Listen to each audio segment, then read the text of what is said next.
皆さんこんばんはです。では本日も、生配信の方を行っていきたいと思います。はい、皆さんこんばんはです。今日は題名入れとこうか。ちょっとお待ちくださいね。別にあれか。題名は入れる必要ないのかな。ホビーネクストフェーズの、発表がねありましたので、今日はそちらを喋っていきたいと思います。はい、皆さんこんばんはです。はい、皆さんこんばんはです。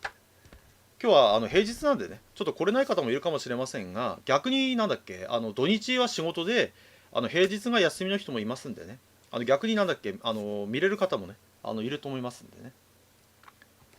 はい、9時になりましたね。じゃあ始めていきましょうか。はい、皆さんこんばんはです。ちょっと待ってくださいね。はい、皆さんこんばんはです。どうですか、皆さん発表。ね、ちょっとツイッターで私は嘆きましたけど、なんと、バンダイが、ガンプラの怒涛の発表っていう風に、なってましたが、実際発表されたのはこの2体だけでしたね。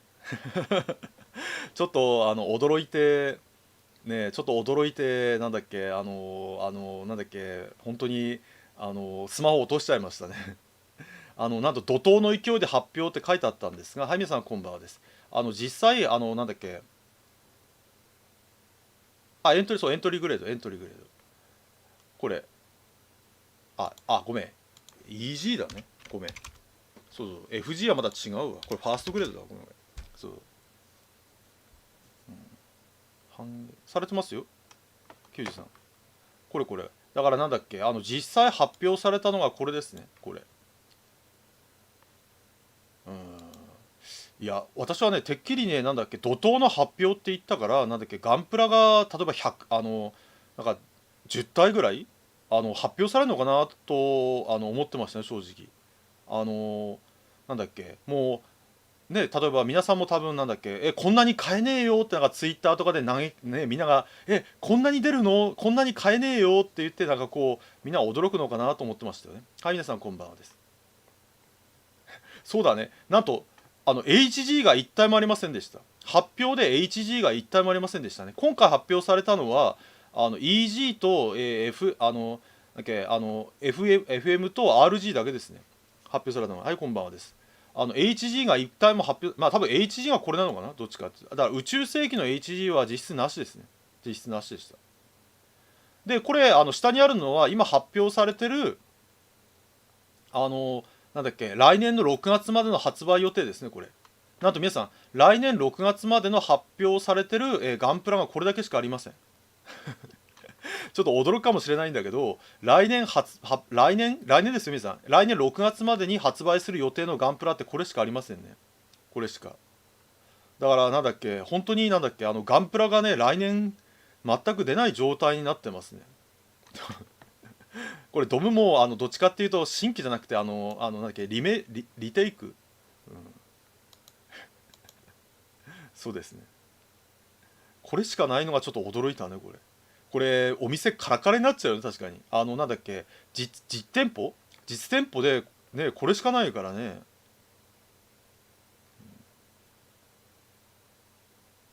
そう、リデコ。これ半年間の予定ですからね、皆さん。来年半年間の予定が今のところこれしかないんですね。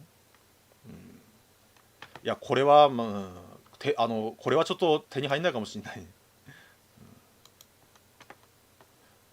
だからなんだっけ、ちょっと驚きましたね、さすがにちょっと。こんなになんだっけ出ないのかっていうにはちょっと驚きましたね、正直。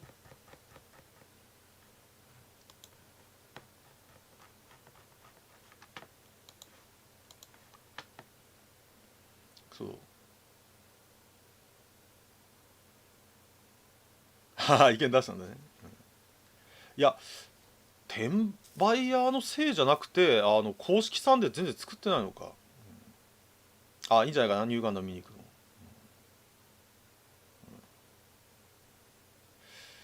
年末にもやんのかな、もしかしたら。いや、あと可能性があるのは、私の家の近くのヨドバシカメラもガンプラ全然なくなってるね、もう。いや、もしかしたらあともう一つ可能性があるのが、なんか12月にもしかしたらなんだっけ、2020年ウィンター、2021年なんだっけ、ウィンターとかやるのかな、ウィンターとか、もしかしたら。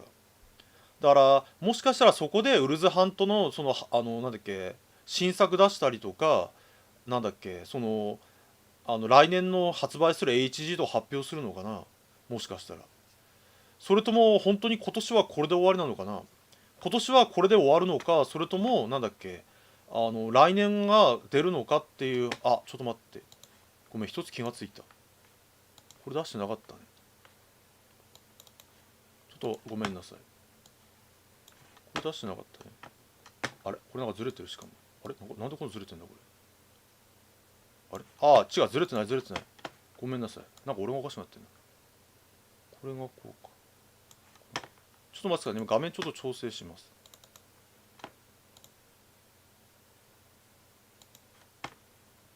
あれ、ちょっとお待ちくださいね。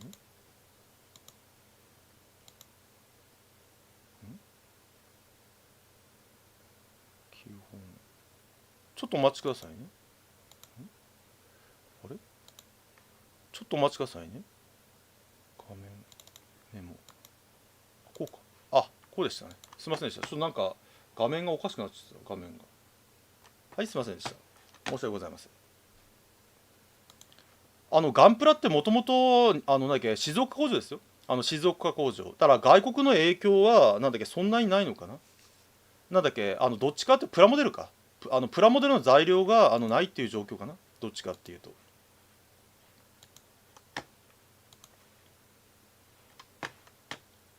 中国、いやだったらそれをなんか発表するんじゃないのかな。例えば中国のなんか停電の影響でガンプラのだから魂とか分かるんですよね。ロボット魂、ロボット魂が遅れるとなら分かるんですけどね。そうロボット魂ね。ロボット魂が遅れるとなら分かるんですけど、なんだっけ、そのプラモデルは国内で作ってるはずなんで、ガンプラとかは。だからプラモデルが遅れるっていうのがちょっと分かんないのかな。だからでしょ。なんだっけ、私の家の近くのトイザラスもガンプラ置き場本当にほとんどなくなってたからね。じゃあ一番やばいのが、このままだとなんだっけ、新しいその若い世代、子供たちになんだっけ、ガンダムっていう存在が伝わんなくなっちゃうのが一番怖いですよね。一番怖いのは。だから子供たちにガンプラ知ってる、ガンダム知ってるって聞いたら、ガンダムって何って言われる可能性が出てきますよ、このままだと。冗談抜きで。なんでかっていうと、多分皆さんなんだっけ、子供の頃におもちゃ屋さんとか模型店にガンダムが売ってたから、ガンダムを見たっていう人が知ったって人多いでしょ。あとテレビでやってたとかで。だけどテレビではやらない。テレビでもやらないし、おもちゃ置き場にもない。そうとなると、子供たちがガンダムを知らなくなっちゃうんですよね、ガンダムを。それが今一番まずいですね、正直。だからテレビでやって、おもちゃ屋にもあるから子供たちだから小学生とかその中学生とかがガンダムをこうなんだっけ、知ることができるんですけど、下手すると仮面ライダーとかなんかは知ってますけど、ガンダムは知らないって出てきますよ、今度だと。仮面ライダーは、毎年やってるんで、仮面ライダーは知ってますっていう子供はいっぱいいると思うんだけど、ガンダムを知らないっていう子供は本当にいっぱい出てくるよ、今だと。いっぱい。だからなんだっけ、私がね一番やばいのがなんだっけ、本当にそうなるとオワコンになっちゃうんですよね。子供たちに興味がなくなってしまうとオワコンになっちゃうから。そうそう、おもちゃ屋さんにないっていうのがね致命的だね、やっぱり。トイザラスとか、あと最近の家電製品ショップとか。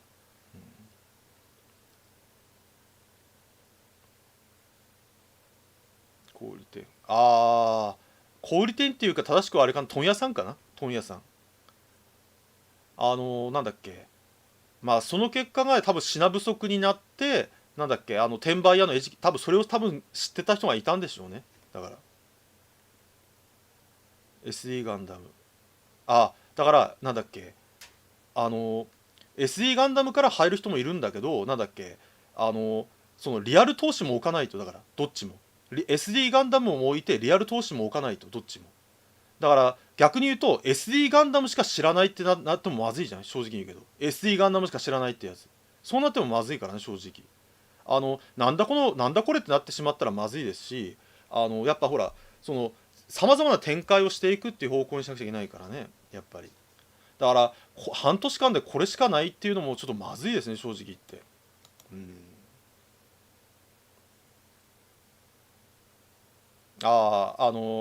FG ね。不安定。えあれかな、ブラウザ再起動してみたら、ブラウザ再起動。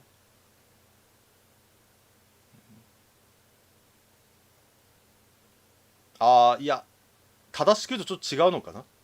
F9 じゃビクトリの時代はガンダムの氷河期っていうか、おもちゃの氷河期だったのかな、正しく言うと。正しく言うと、それは私が前生放送何回も言ってますね。正しく言うと、その頃はなんだっけ、F91 とかビクトリーが氷河期っていうよりは立体物が氷河期だったんだね。立体物がゲームに全部取られちゃったんだ。前ちょっと生放送で喋りましたよね、生放送で。分かりやすく言うと、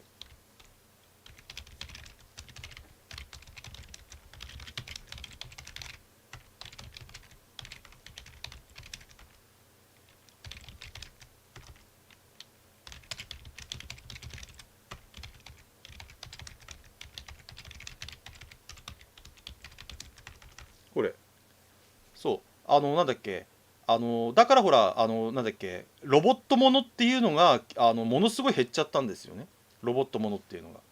だからみんなファミコン、簡単に言うと誕生日とかクリスマスとかお正月とかも全部ゲームを買うことになっちゃったんだね、ゲームを。だからなんだっけ、ロボットっていうのがすごい衰退しちゃったので。正しく言うとね、でそこで新しいなんだっけ、お客さんができたっていうのはSE なんだよ、それが。新しいお客さん。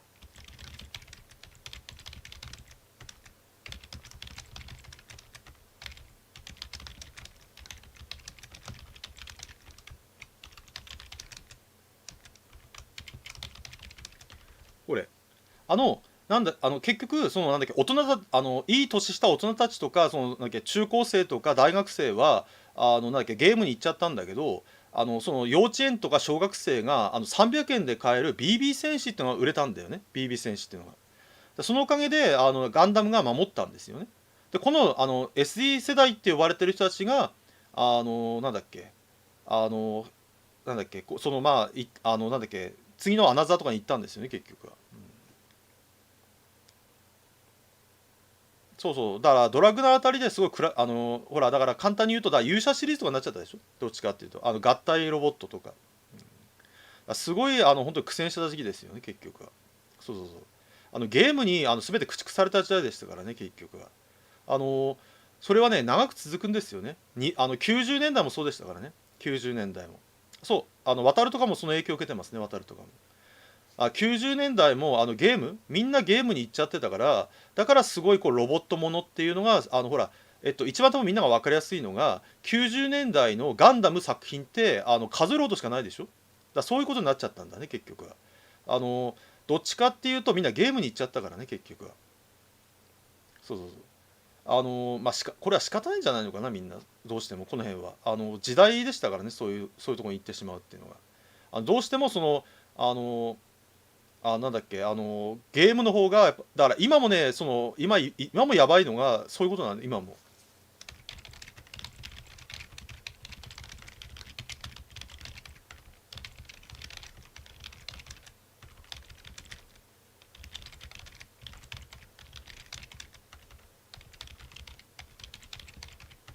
これ、そうだから今やばいのが、なんか今回のその発表されたガンプラもなんだっけ、実数2個しか発表されてなくて、今日発表されたのも。でだからこうなってくるとガンダムの新作もやってねえし、ガンプラも販売してねえから、若い層が入ってこないんですよね、若い層が。だからそのなんだっけ、小学生とか中学生とかが入ってこないの。だから入ってこないってことは別に行っちゃうんですよね、要は別に。要はガンダム以外に行っちゃうんだね、ガンダム以外の。そうだから宇宙世紀のそうだから宇宙世紀の地上波とかやってもらうと一番助かるんですよね、新作の地上波とか。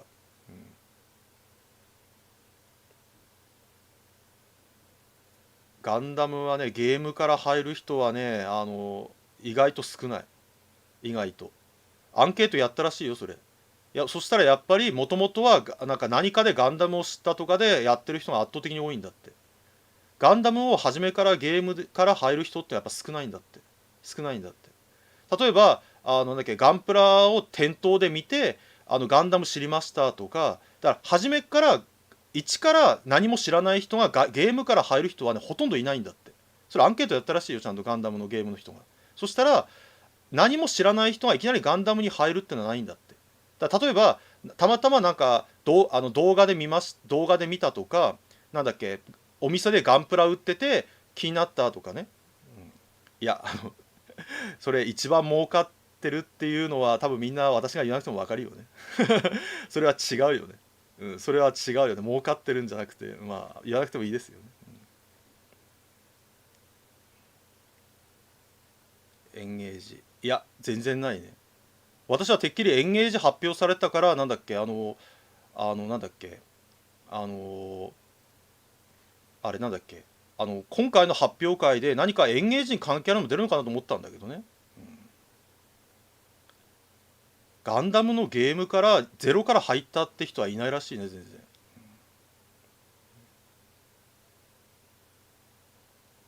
まあ、まあ、あるんだけどね。うん、ありがとうございます。そういう人は貴重だよ、だから貴重だよ。あ、違う、だから違う、何も知らない人がゲームからいきなり入ることはないってこと。何も知らない人が。だから、例えば、なんだっけ、お店でガンプラが売ってるとか、地上波でやってるとか、何かでそういうのを見たからガンダムを知ったって人が多いでしょ、圧倒的に。圧倒的に。だから、今まずいのがそこなの。だから、例えば地上波ではガンダム全然やらないし、あの、なんだっけ、お店に行ってもガンプラが全然置いてないって状況でしょ。だからそうなると、そのガンダムっていう単語を聞くことがなくなっちゃうんだよね、結局は。だから例えばほらガンダムブームっていうのはそういうことでしょ。そうだから例えばほらシードから入ったって人はちゃんと地上波でやってたでしょ、土曜日のあれでガンダムを知ってガンダムにはまったって人もいるでしょ。だからやっぱりほら例えばダブルオ世代もそうでしょ、ガンダムダブルオも地上波でやってて見てガンダムにはまったって人もいっぱいいるの。やっぱどうしてもね間口がなんだっけ問題なんだよね結局は。要はテレビとかだとたまたまテレビつけてもやってるでしょ。そうそう、安さんが言ったら正解なんだ。そうだからなんだっけ、そのテレビとかだとテレビつけたらたまたまやってて見たら気になったとかもできるでしょ、うん、ちなみにガンダムの新作って本当になんだっけ、アナザーは鉄血が7年前かやったぐらいだからね。ああ、そう、三永さん言う通りなんだよ。そうそう。ああ、ユニコーン2は10年後かな。今のペースだとユニコーン2は10年後かな。10年後。ハサウェイ終わるのは10年後ぐらいですからね、このままだと。今のペースだと。ユニコーン2はやっても10年後ぐらいか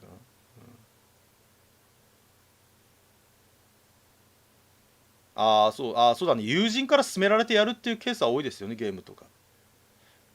西方ナイスパありがとうございます。そうそう。だから西方さん言う通りですよね、そう。だからガンプラを買ってもらったって言ってガンダムにはまったって人はやっぱ多いですよね。やっぱり。子供の時にそうなんだっけ、お父さんとかおじさんから買ってもらったっていう人がやっぱ多いですよね。私の甥っ子とかもそうでしたね。私の甥っ子もなんだっけ300円だからなんだっけ BB 戦士買ってもらってガンダム知ったっていう感じでしたね。でそれでガンダムのBB 戦士SD ガンダムのゲームを買ってきてガンダムやってましたね、それで。だからやっぱりなんだっけそうだね、だから、やっぱそうだね、水星の魔女とかも全然発表されませんでしたしね、全然今のところ。水星の魔女もそろそろなんだっけ情報を発表していただきたいですよね。そうそう、だからそういうのありますよね。お父さんから影響を受けたっていうのもありますよね、お父さんから影響を受けたっていうのも。やっぱみんなで見れるっていうのはやっぱ地上波ですよね、みんなで見れるっていうのは。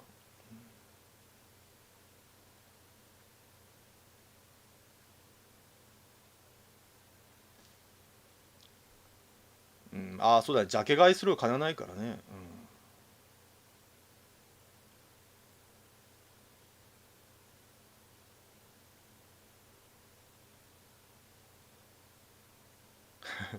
大変ですね。あ、今来た人に説明ですね。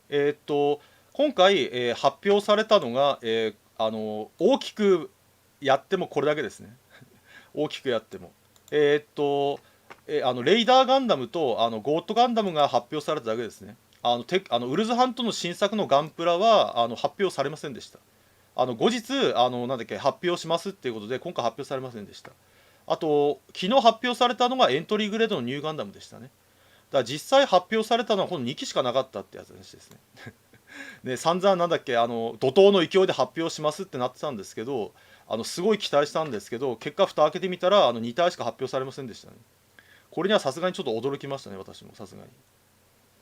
ね、てっきりなんだっけまあそうだね、なんだっけ前コメントでよく喋ってたのが、例えばなんだっけあれ、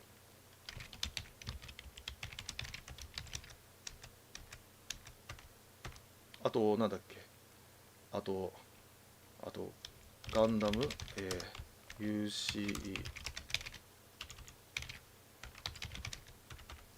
まあせめてこのぐらいは発表されるのかなとはちょっと思ってたんですけどね。コードフェアリーの3期が発表されたりとかね、この辺はジェダの HG とかちょっと欲しいですね。だからほら今なんだっけちょっとやばいのが、なんだっけガンダムのなんか好きな何かガンダムは何ですかっていうと、やばいなと思ったのはほとんどは昔の機体なんですよね。どういうことかっていうと、それだけなんだっけガンダムっていう機体をよく知らなくなっちゃってるんだね、みんな。だからガンダムのほらよくなんかヤフーとかでなんかいろんなランキングたまにやってますよね。あれ見ると本当に好きとか嫌いじゃなくてなんだっけ知名度になっちゃってるんですよね。だからなんか知名度の高いガンダムとかモビルスーツしか入ってないでしょ結局は。それだけガンダムっていうものを知らなくなっちゃってるんで、出すとか、だからなんだっけコードフェアリーではイフリート・イエーガーとかなんだっけあれ名前が出てこない、ガンダムピクシーの LA とかあれを出す予定なんですけど、品薄、だから難しいよね。まあでもどっちも同時にやっていただきたいですけどね、個人的には。新作のなんだっけガンプラも出して品薄も解消していただきたいですよ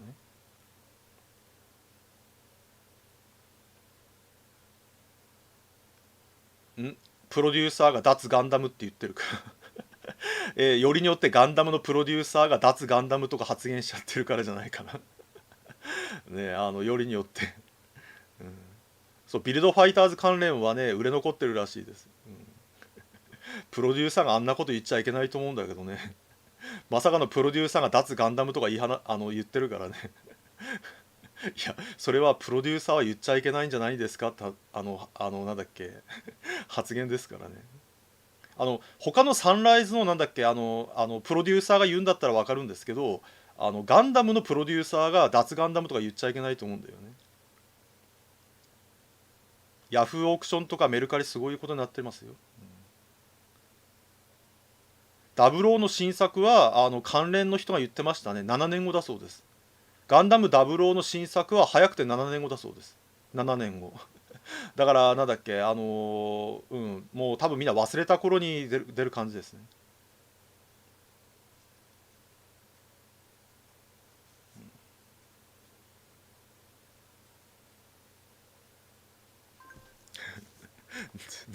わかんない、プロデューサーはね、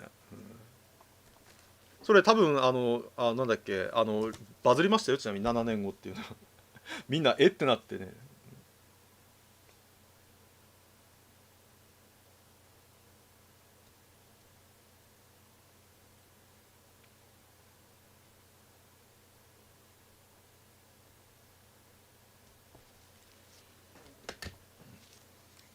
7年です。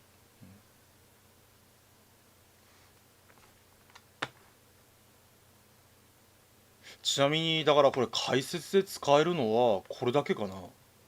解説動画で使えるのは多分これだけですね、解説動画で使えるのは。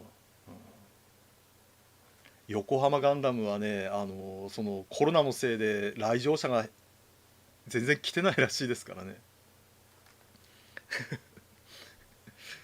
主要キャストどころか元いたアニメーターとかいるんですかね。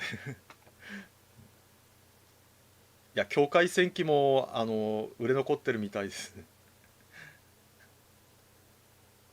小中学生かな。新規っていうのは小中学生とか。やっぱ小学生中学生くらいからハマっていただかないとね、なんだっけ、続かないんでね。あ、そうだ、いつもの説明するの忘れてました。すいません。よかったら、生配信の高評価、よかったら今見てる生配信の高評価、グッドですね。よかったらお願いいたします。あと、ツイッターと、あと、インスタグラムのフォローもぜひね、よろしくお願いいたします。つぶやいたらね、いいねとかリツイート、ぜひよろしくお願いいたします。あと、コメントできる方はね、チャンネル登録した人なんで、よかったらチャンネル登録をお願いいたします。チャンネル登録して、いただくと4日後にコメントができますんでね、よかったら、お願いいたします。なんだっけ、水星の魔女とか始まった場合は、地上波で放送した場合は、みんなでね、同時視聴会とかやりますんでね、よかったら今のチャンネル登録とかお願いいたします。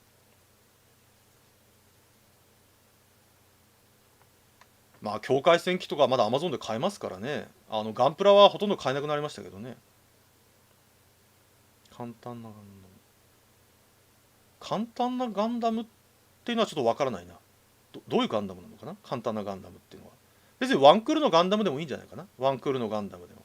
例えばほら、宇宙世紀を地上波でワンクールやるっていうのもいいんじゃないのかな。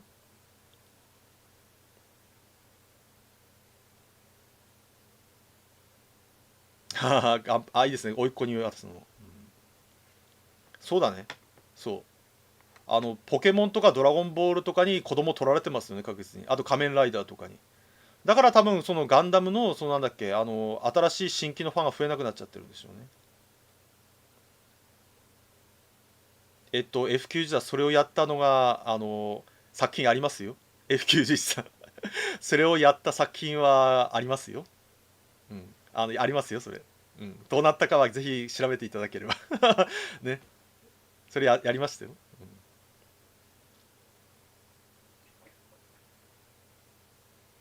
うん、ね、なんだっけ、簡単な話は逆にね、流行らないんだね。教会、皆さん多分分かりやすいのが、なんだっけ、例えばほら、すごいバズった「鬼滅の刃」とか見たら分かるんじゃないかな。簡単なストーリーって人気って出ないんですよ実は。むしろなんだっけ、ちょっと難しいぐらいの話の方が人気が出るんですね。あのどっちかっていうと最近もヒットした作品とか調べると分かりやすいですね。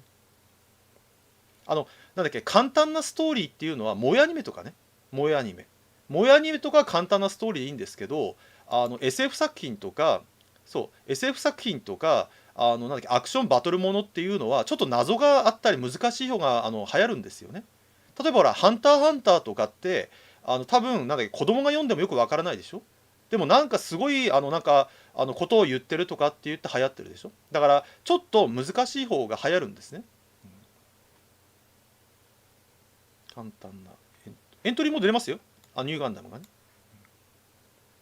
ご中佐みたいなやつはご中佐とかみたいなやつは簡単なストーリーでいいんですけどね。そうだね。そう簡単なストーリーだとそう記憶に残らないですからね。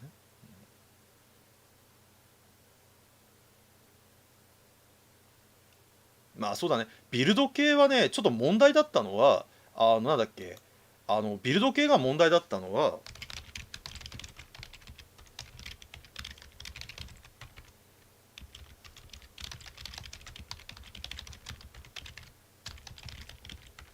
これかな。今多分ねここ最近なんだっけ5年ぐらいで問題が発生してるのはこれかな多分。ビルド系って多分なんか最初のビルドファイターズで終わっとけばよかったんだけど、あれを何回もやった結果一つ問題が起きちゃったんだね。一つ問題が何かっていうと、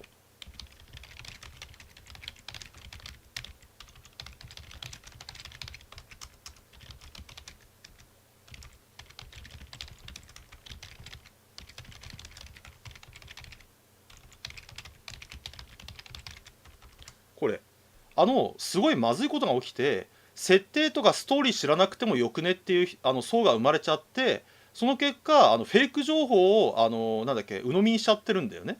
だからほら、よく私の生放送とかにもなんか間違った情報を普通に書き込んじゃってる人いっぱいいるでしょ。それはなんでかっていうと、そのストーリーとか設定っていうものをもう要はビルド系ってそのなんだっけガンプラバトルだから、奥深いストーリーとか一切ないんで、その結果設定とかストーリーはどうでもよくないってな人が増えちゃったんだね。だからこうなった結果、要は今やばいのが、そのだからストーリーとか設定説明解説してもなんだっけ全然興味がなくなっちゃってる人もできちゃったんで、まあだからナロー系みたいになっちゃったんだね、結局はナロー系みたいに。そうだそうだ、だから妄想を公式設定みたいに言う人も増えちゃったでしょ、妄想も。だからなんだっけそうだからそれもやばいんだよ。だからガンプラが自由じゃないの。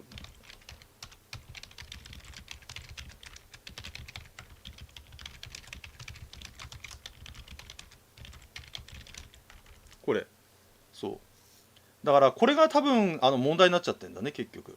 ガンプラが自由だで終わればよかったんですけど、設定も自由だって感じになってしまったんで、私が解説動画作った理由もこれなんですよ。私が解説動画作った理由もなんだっけ、もともと生放送でやってる時に恐ろしかったのが、生放送やっていたらなんだっけみんななんかなんだっけありもしない設定を公式設定みたいにこうコメント書き込むんですよ。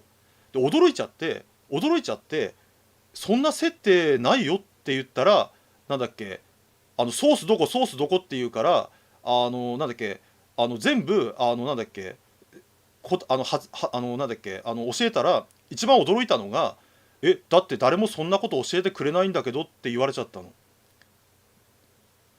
今そうなのって話になって、ツイッターとか SNS でも誰もちゃんとしたこう設定と教えてくれないって言われちゃったんですよ、6年前に。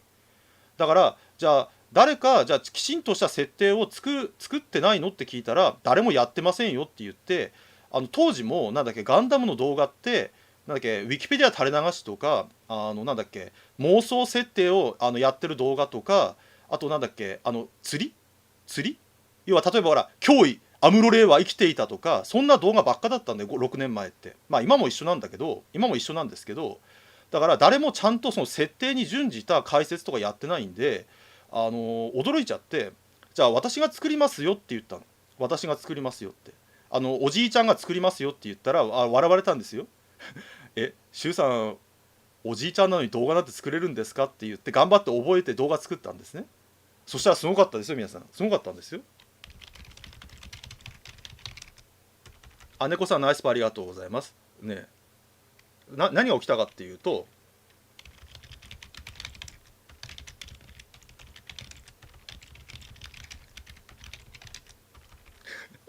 これが驚きましたね一番。そうこれがね一番驚きましたね、やってて。これがすごい一番驚いた。私が動画作ってすごい驚いたのが、設定を知らない人たちが間違ってる連呼してるんですよね。だからこれに驚いたんですよ。これに驚いたんですよ。ってなって、いやこれ公式設定だよって言ったらすごかったんですよ。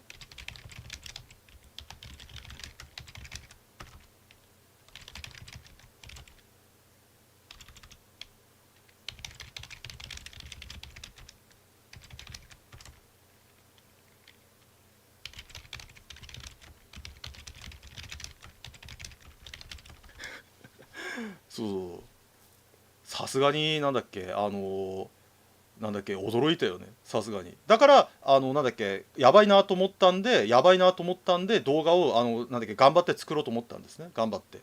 やっぱりなんだっけ本当になんか誰もなんだっけそう設定とかそういうものを詳しくこうなんかなんだっけ解説しないんだなっていうのが分かったんで、じゃあせめて私ぐらいはちゃんとやらなくちゃいけないなと思って、それでやってるんです。だからこうやって生放送もやってるんですね、生放送も。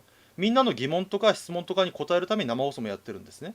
ただね皆さん一つね、これ一つ皆さん一つ、これは私の生放送だけじゃなくて一つね注意点ね、一つだけ。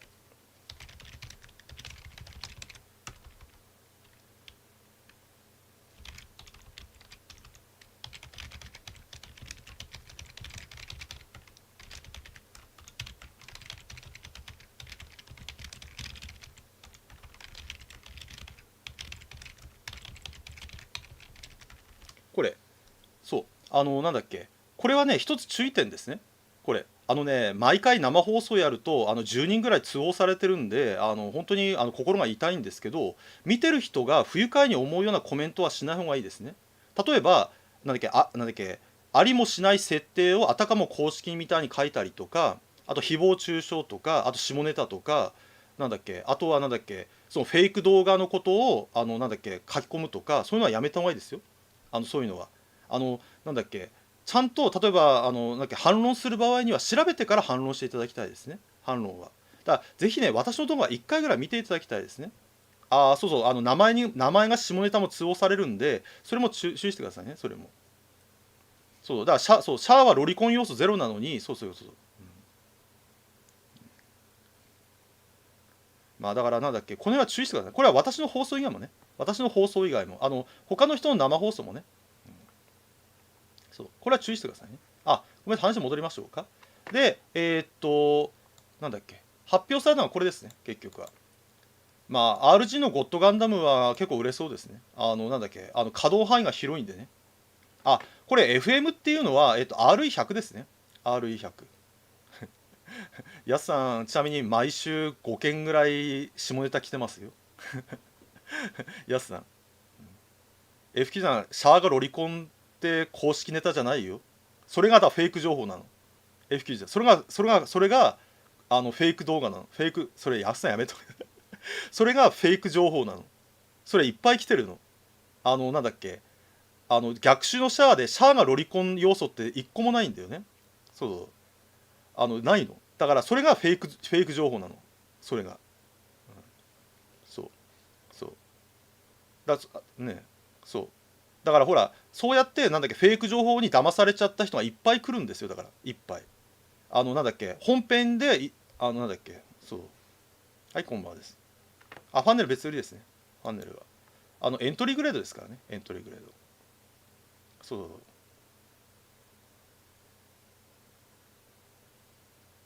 だってシャアがロリコンだったらクエスに手出してますからね、簡単に言うと。ね、クエスをむしろ邪険に扱ってたってアムロに言われてるでしょ。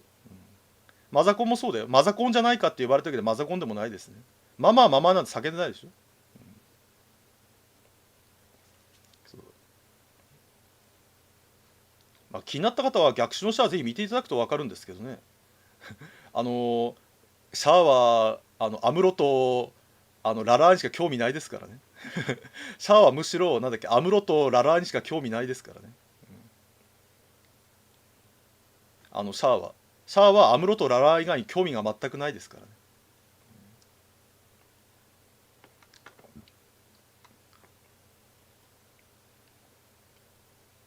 ファザコンでもないんじゃないかな。ファザコンでも全然。そうそう。だからほら、例えばシャアはアムロ好きすぎじゃないっていう意見は確かにそうかもしれない。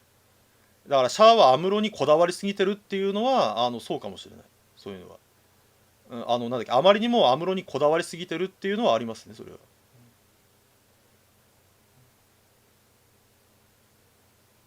そうまあだからほら、道具として利用してたって言ってめっちゃアムロ怒ってたでしょ。だから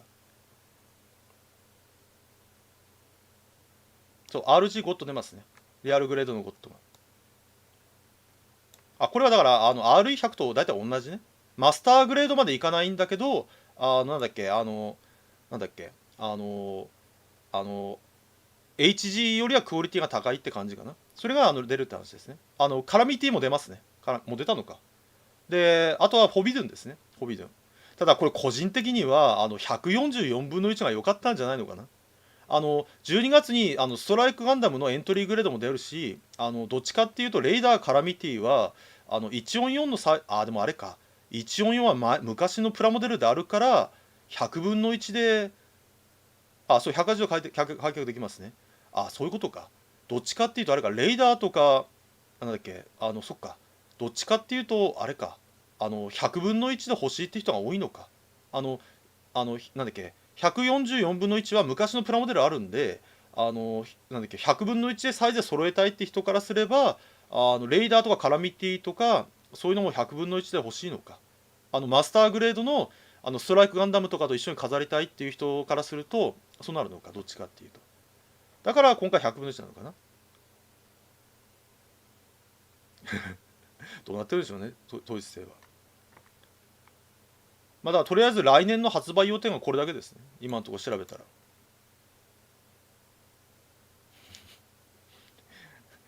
あずきもちさん簡単ですね。それは簡単ですね。意外と先行のハサウェイを見てないんですね、みんな。あずきもちさん意外と先行のハサウェイちゃんと見てないんですね、だからみんな。だからマフティーダンスとか流行ったんでしょ。だから簡単に言うと。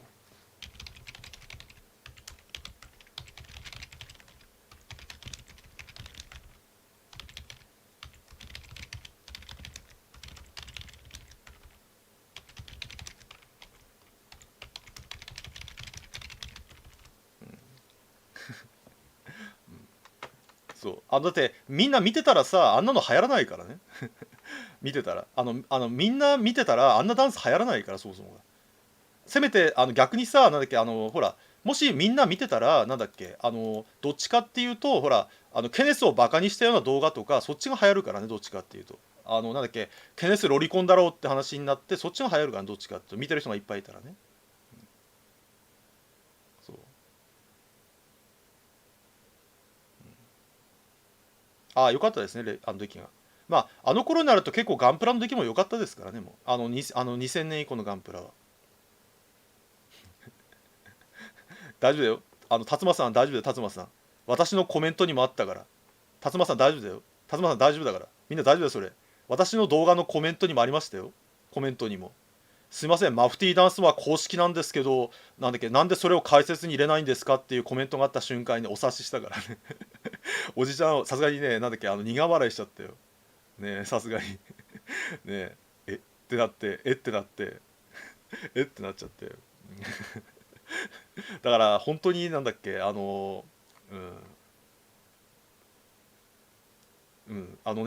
いっぱい来てるんだ、そういうコメント。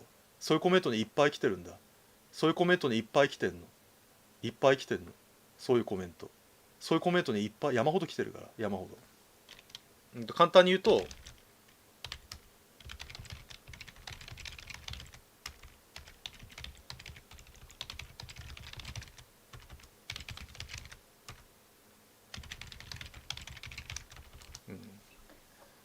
だから私が生放送やってるよりはそれなんですね。すごいんですよ、本当に。すごいの。あの例えば例えば皆さん、例えばね、例えばなんだっけ、すごい恐ろしくなったのが、例えばね、皆さん、例えばね、例えば例、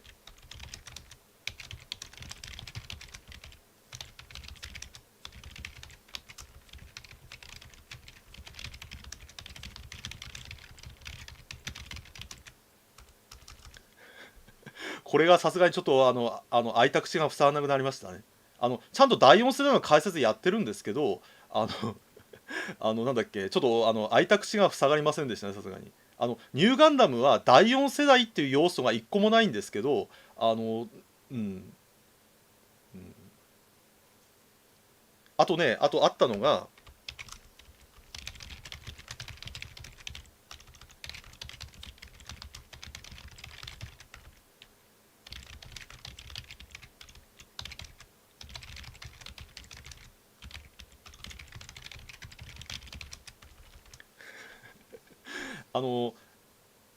あのV2 ガンダムは光の速度では移動できませんからね。光の速度では。なんだっけ、亜光速ですからね。亜光速。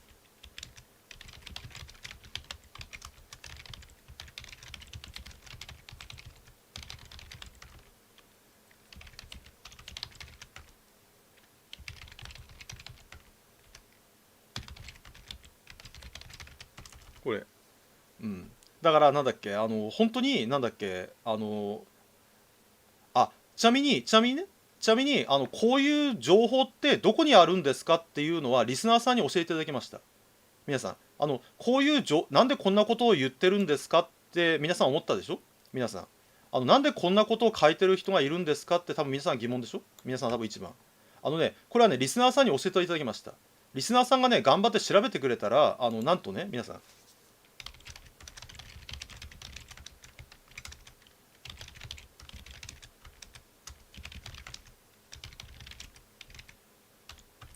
これなんだっけ YouTube の動画だったりまとめサイトだったりそして Twitter なんですって。でものすごいまずいなと思ったのがね、これすごいまずいなと思ったのが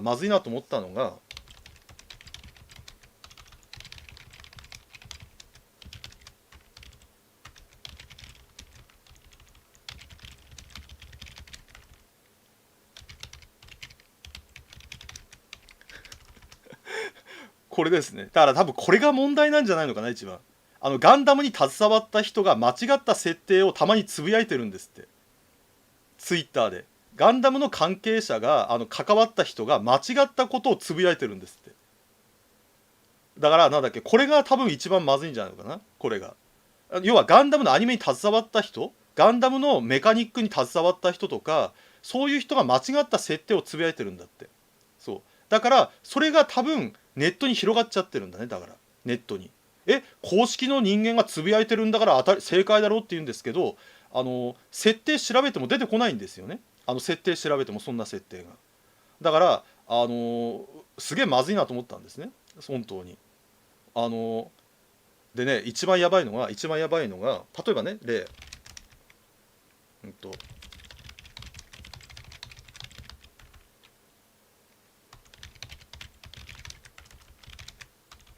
例えば、なんだっけ、最新ガンダムはやっているが、なんだっけ、昔の、こういうことかな、こういうこと。だから分かりやすく言うと、関わってない作品までつぶやいてるんですよね。関わってない作品。例えば、なんだっけ、長野守さんとかは、昔、ゼータガンダムとかダブルゼータに関わってたでしょ。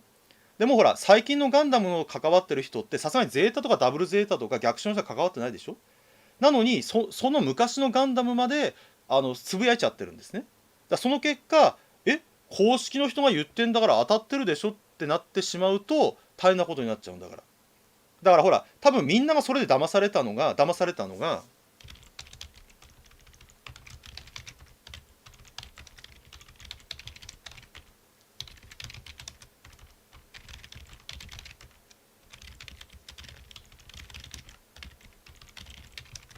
こういうことですね。これ。だから G レコは単影の500年後っていうワードだけがネット上に広がっちゃってみんなが騙されちゃったっていうパターンなの、これが。これが多分最近のなんだっけ、まさにガンダムのフェイク情報ってやつなんだね、これが結局は。だからなんだっけ、本当にこういうのは増えてきちゃったの、こういうのが。だから誰かがちょっとこうやって生放送とかできちんと説明しなくちゃいけないってやつなんだね、結局は。まあそうなんだっけ、そうしないと多分なんだっけ、ネット上にガンダムの情報が全て嘘だらけになっちゃうから。誰かが一人でもなんだっけ、正しい情報をね伝えていかなくちゃいけないってやつですね、誰かが。本当にね、結構、最近も言ってますよ最近も生放送に来てますよ。 G レコは単影の500年後ですよってコメント来てますよ。いまだに来てますよ、いまだに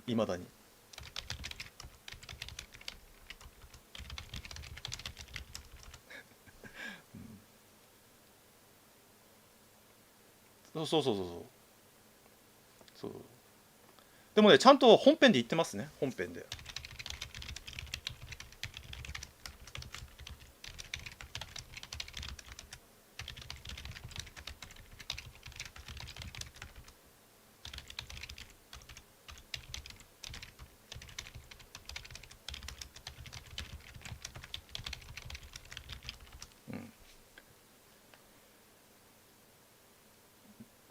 5スターみたいな年表を作れる人がいないんでしょうね。5スターみたいな年表を作れる人が。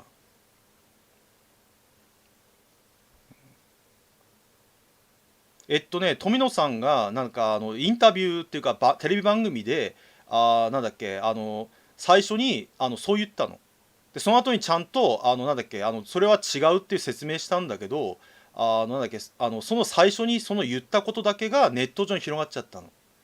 富野さんは、僕はいつも新しい作品を作るときはなんだっけ、なんだっけ、新しいものを作ってる感覚で作ってるっていうのを言ってるんだけど、なぜかそのなんだっけ500年後っていうワードだけがネット上に広がっちゃったんだね。だから SNS の怖いところ、 SNS って切り抜き動画とかの問題点ってやつだね。だからその500年っていうものだけを切りとコンさんナイスパーありがとうございます。切り抜いちゃってそこだけがこう広がっていっちゃうっていう現象なんですね、結局は。だからその辺がすごい問題なんですね。そうそうそうそうそうそう。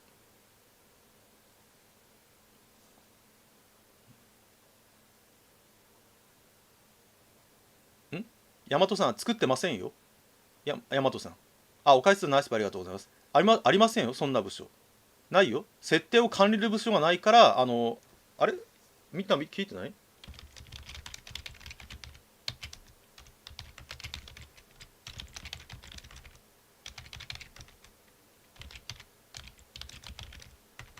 これ。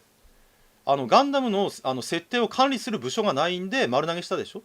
だから今ガンダムのムック本出してるところってバンダイじゃなくて、サンライズもバンダイでもなくて別な会社が出してるんですよ。別な会社が。そうそう。だから別な会社が、そうそうそう、ポトさん言う通り、そうそう。任天堂ですね。任天堂。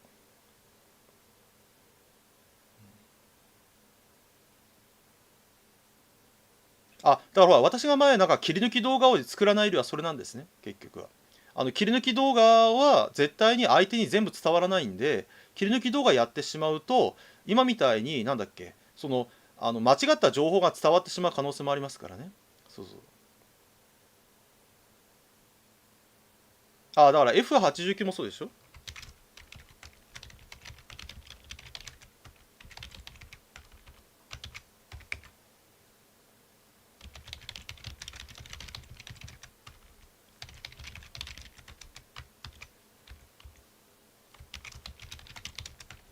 これだから今なんだっけ、バンダイとかに設定を管理する部署がいないっていうのはこういうことなんですね。 F89 っていう設定もおかしいんですよ。だから本来なら E90 なんとかなんですね、本来なら。ゲーム設定、それは公式に聞いてもらうしかないんじゃないかな。そうそうそうそう。だからほらリック J とか。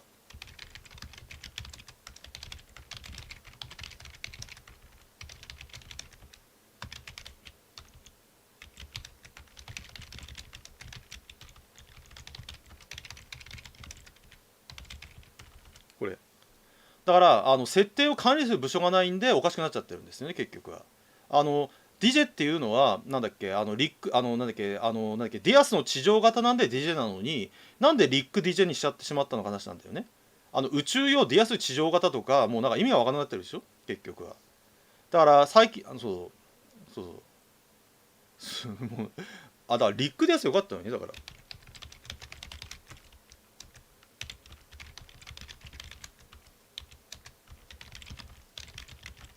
これだからね、リックディアスだったら分かるんだけどね。リックディアスだったらリックディアス3とかリックディアス4とかっていう名前に作ればよかったんですけどね、本当は。謎ですよね、本当に。チャイカは使えないんじゃないかな。多分ね、昔の名前は使えないんじゃないのかな、チャイカとか。例えばなんだっけ、あれ RX9 ナラティブとか。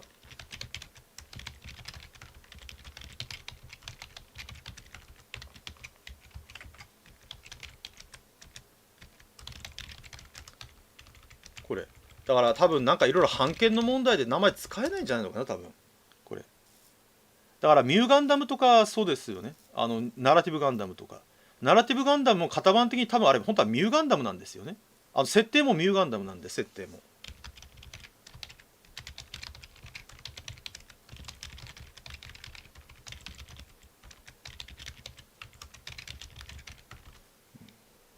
多分名称的なものは使えないんでしょうね。そうですよ。リックディアスってもともと地上でも宇宙でも使えますよ。使えますよ、もともと。ただなんだっけ、地上では性能が100%発揮できないんですね。だから性能を100%発揮するために回収したのがディアスディジェなんですね。うん。ミューガンダムの当時の設定してる人だとすぐ分かったと思うんですけどね。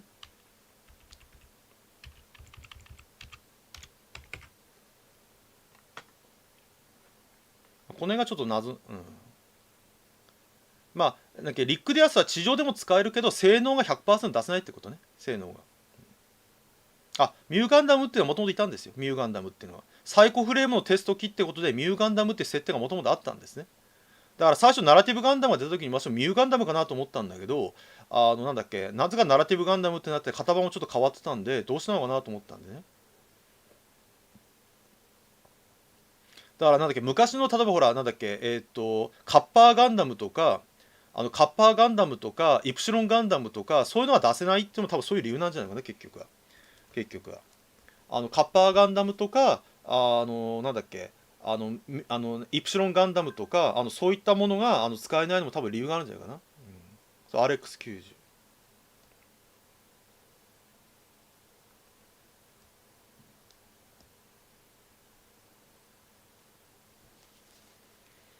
ミューガン、もともとだから例えばミューガンダムの改造してナラティブガンダムになったって言ったら多分、おお、なるほどってなるんですよね。もともとはミューガンダムで、それを回収した結果、なんだっけ、ナラティブガンダムになったってなると、おおって多分みんななったと思いますよね。まあ、逆にミューガンダムっていう単語が使えなかった可能性もありますよね。結構。そうそうそう、そう、浅月さん正解。そう。なんで使えないんですかってみんな疑問でしょ。それはなんだっけ、昔ガンダムっていろんな出版社が名前出して使ってるんで、多分その出版社から許可を得ないといけないんで、多分その問題がいっぱい発生してるんで、名前が使えないってケースが多いんでしょうね。そうだからなんだっけ、ほら例えばこの名前使えばいいじゃんって期待が結構いっぱいあるんですけど、多分そのは使えないのはそういうことなんでしょうね、結局は。まあただ今はほらなんだっけ、角川さんがバックにいるんで、結構なんだっけ、使えそうな気ます使えるような気がしますね。シータはいますよ、シータは。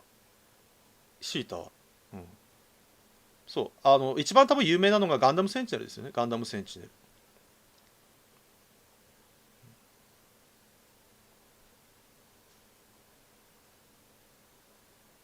あ、ちなみにバンダイはね、一応ね、ソーツエージェンシーを子会社化したんで、やっとガンダムの版権使うようになったんですね。えっと、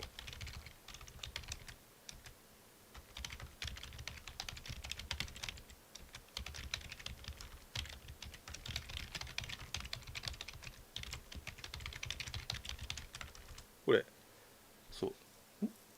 シータはダブルゼータですね。なんだっけ、イオタが、S ガンダム。イオタが。そう。出版社が存在しない可能性はありますね。出版社がもうなくなっちゃってるっていう可能性もありますね。だからどこに版権があるのかわからないっていう状態になってるっていうのもありますね。ちなみにガンダムの版権持ってるのはソーツエージェンシーですよ。ガンダムの版権持ってるのは。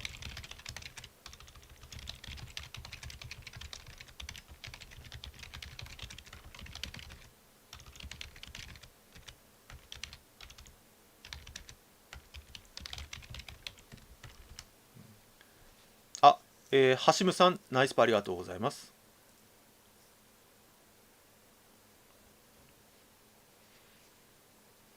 だからこれでほらヒュッケバイン問題があったでしょ、ヒュッケバインの問題とか。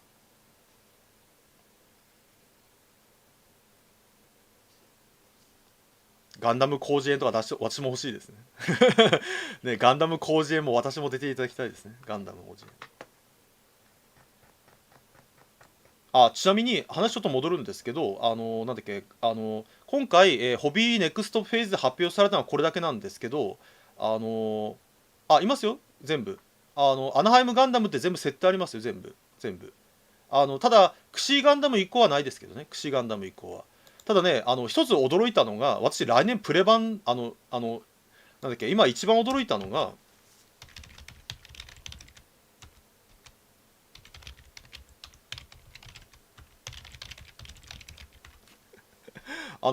プレ版も来年ないんですよ、全然。プレ版も。だから来年なんか例えば解説動画に使えそうなもの何かありますかっていうと、来年もないんですね、来年も。ないんですよ、プレ版も。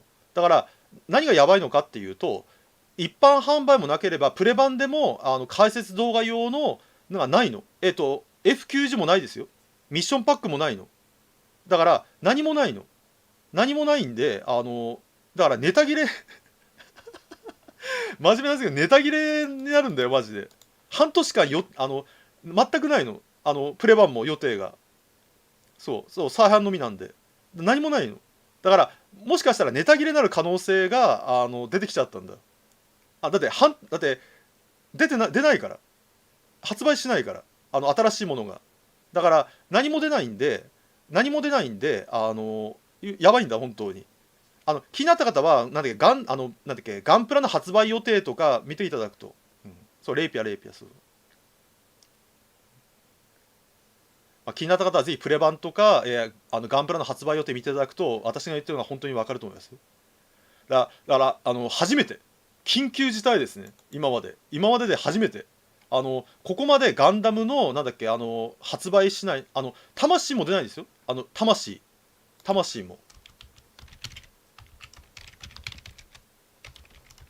あのロボット魂も出ないの。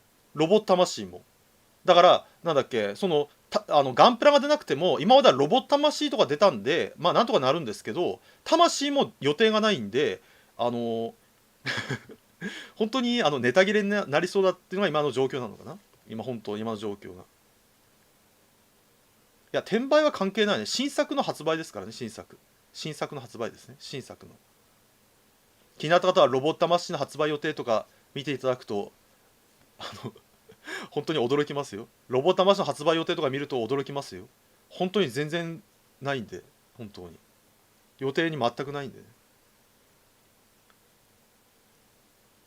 コロナの影響なのか水星の魔女シリーズをやるのかどっちかなのかな。コロナの影響なのか水星の魔女シリーズで一気にガンプラを作ってるのか。要は水星の魔女のためにガンプラをそっちをなんだっけやるために通常のガンプラがおろそかになってるのか。もしかしたらワンチャン来年の7月7月ぐらいから水星の魔女やりますっていうためにそのロボット魂とかなんだっけガンプラとかそっちをやってるのかな。もしかしたらだからもしかしたらなんだっけ5月6月ぐらいから水星の魔女のガンプラとかを発売するのかな。もしかしたらだから全然予定がないのかな。もしかしたら要は7月ぐらいから水星の魔女が地上波で放送とかってなってもう発売は5月か6月ぐらいから先行してプラモデルやロボ魂出しますよってやるのかな。もしかしたらそうプラスチック原料も来ないって言ってますね。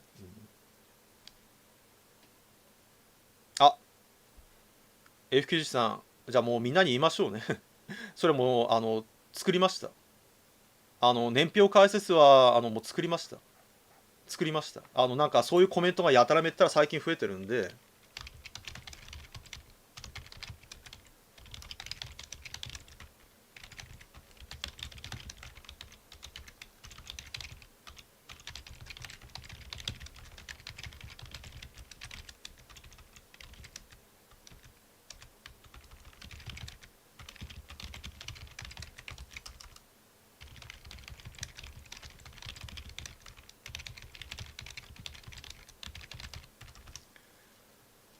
なんだっけ12月来月投稿しますんでお楽しみにね。なんだっけ来月年表解説最終回投稿しますんでね。1月1日で終わりですね。0080の1月1日で終わりなんでね。よかったら、お待ちください。そうラストシューティングですね。これで終わりです。なんだっけ1年戦争以降は作りませんよ。1年戦争以降は作りませんからね。ただのなんだっけ本編ネタバレだけ喋ってるだけになっちゃうんで1月1日で終わりですこれで。まあなんだっけそれ以降は複雑じゃないですからね。複雑じゃないから猫さんようやくって言うけど私動画他のいっぱい作ってるからねいやはっきり言うと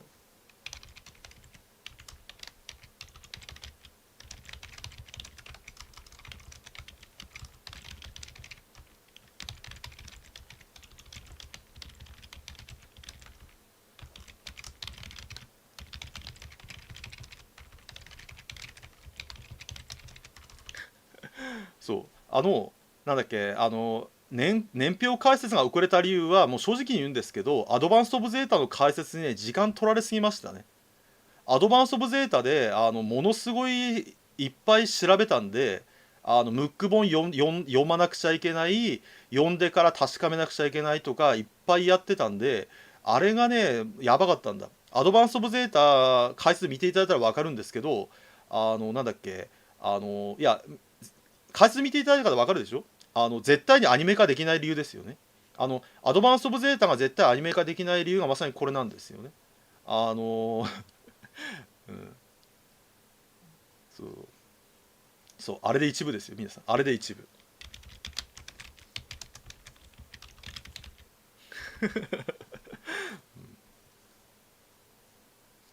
ガイアギアは立体化してませんよ。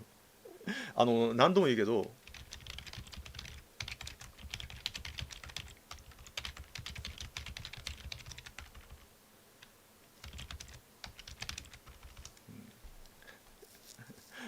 本当に動画見な、なんだっけ、あの概要欄、なんだっけ、松本さん、よかったらコメントの、チャンネルの概要欄は一応見た方がいいですね。チャンネルの概要欄は。多分、なんだっけ、チャンネルの概要欄を一度見てから生放送には来た方がいいですね。なんだっけ、頼むから動画はよかったら見て。動画は。動画のパート1で毎回説明してるんで、じゃあよかったらアドバンス部で何回も見ていただければ。見ていただいて、なんだっけ、分かんなかったら質問していただければね。はい、こんばんはです。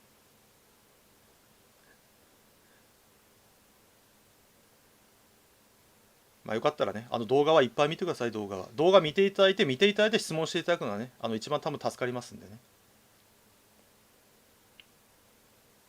宇宙世紀のフリーダム、いいですね。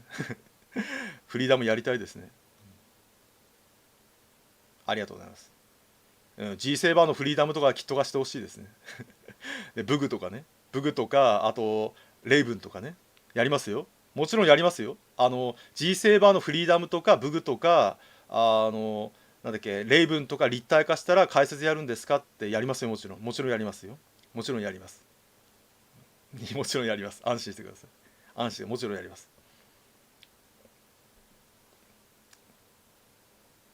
確かに。アドバンス・オブ・ゼータは3つありますね、今のところ。3つ。3作品。3つですね。2部、3部ありますね。HG インレイ。かなたさん買わないでしょ。インレイの HG って前値段計算したら8万円超えるんで、多分誰も買わないんで HG は多分100%しませんね。もしインレイの HG 出すんだったら分割かな。分割。それぞれのパーツに分けてかな。多分松本さんは私の動画見てないんで、多分皆さん松本さんみたいな人注意でね。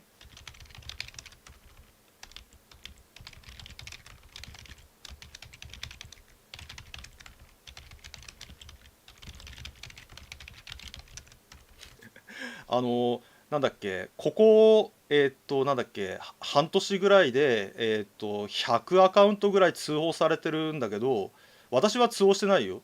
リスナーさんが多分嵐だってことで通報してるんだけど、動画を明らかに見てない人はね、さすがに多分通報されるよ。なんだっけ、動画を見てからよかったら生放送来てね。動画を見てから、なんだっけ、そうしないと今みたいに、なんだっけ、例えばほら、なんだっけ、サンダーボルトの解説やってくださいとか、なんだっけ、シスクードの解説やってくださいとか、意味不明なこと言われちゃうと見てる人も嫌になっちゃうんで、リスナーさんとかが。だからせめて動画を見てきてね。F91 さんも多分通報されるね。それも散々言ってる。やべえな、今日の生放送はなんかあれかな、平日にやったからあれかな、動画見てない人が山ほど来てる。みんなよかったら動画あれ、なんで動画見ないんだろうな。ねえ、そう、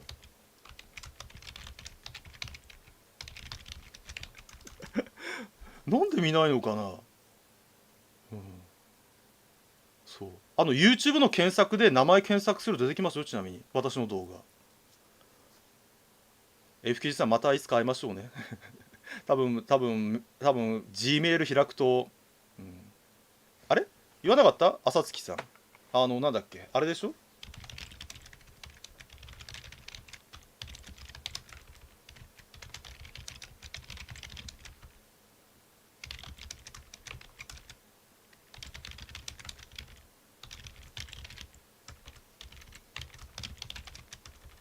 と再生リストをぜひご覧ください。これですね。そう、フリーダム量産機ですね。じゃあまた説明しますか。これ。例えば、なんだっけ、モビルスーツが多すぎるっていう方は、ぜひこれ見てください。これ。これ。これ。なんだっけ。この再生リスト。これ。これ。再生リスト。これ。再生リストってありますよね。これ。これを押していただくと、これ。こんな感じで、作品ごと。皆さん見てください。これ作品ごとに分かれてますんで、これ作品ごと。全部分けましたんで、ほら、シスクードあるでしょ。ほら。シスクードサムネになってますよ。ほら。G ジェネレーション。あと、ムーンガンダムとか、G セーバーとか、ナラティブガンダムとか、ビクトリーガンダムとか、これ全部、なんだっけ、これ、作品ごとに分けてますんで、これ、クリックしていただくと、全部見れますんで、簡単に見れますよ。これ。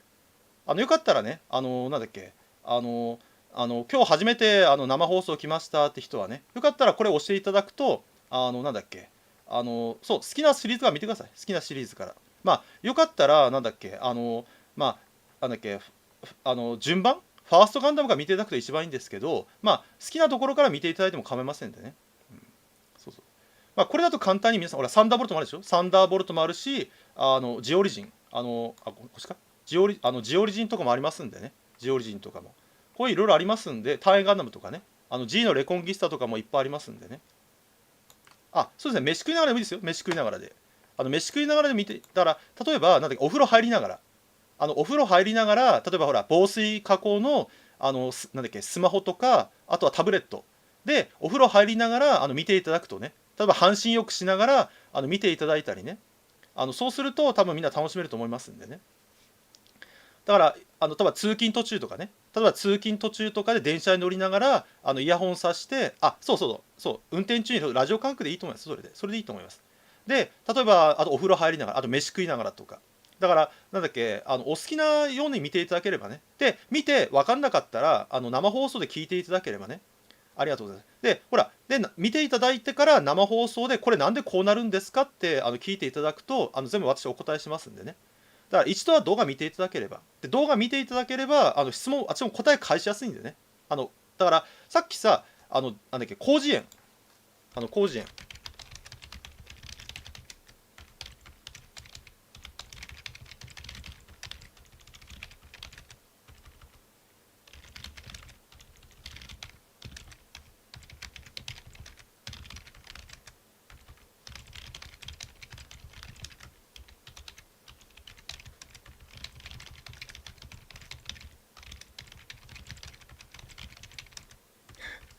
ね、皆さんご安心してください。広辞苑欲しいって人はご安心してください。私が生き字引なんで、私に質問していただければ全部お答えしますんでね。だから一度最初動画見てくださいね。動画見ていただいた方がいいんでね。だからなんだっけ、動画見ていただいてから質問していただくと何でもお答えしますんでね。一度積みプラ作りながらでもね。ありがとうございます。そうそう。だから動画見ていただいてから疑問に思ったら聞いていただければね、何でもお答えしますよ。何かありますか、じゃあ質問。じゃあ、なんだっけ、ガンプラは全然発表がなかったんで、申し訳ない。ガンプラの発表がね、全くなかったんで、ガンダムのガンプラの話題の発表が全然できなくなっちゃったんで、何かありますか。動画見てて気になったところとか、誤字脱字は許してね。ね、誤字脱字、英語の名称が違うとか、英語はね。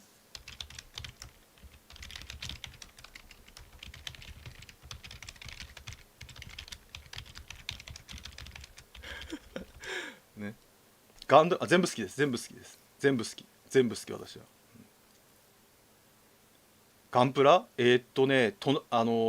押し入れ、棚、倉庫。ガンプラは。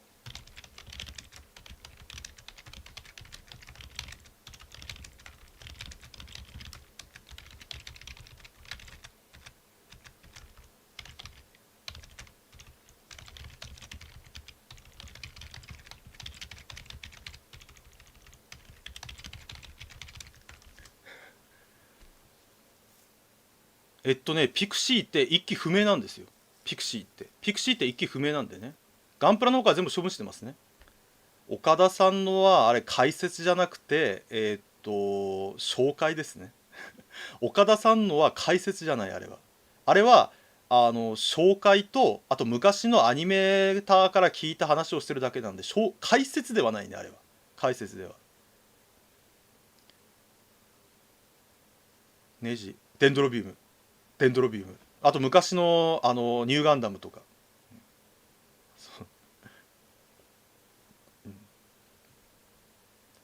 昔は塗装とかやってましたね、全部。昔は塗装とか。今はなんだっけ、スミレとかだけですね。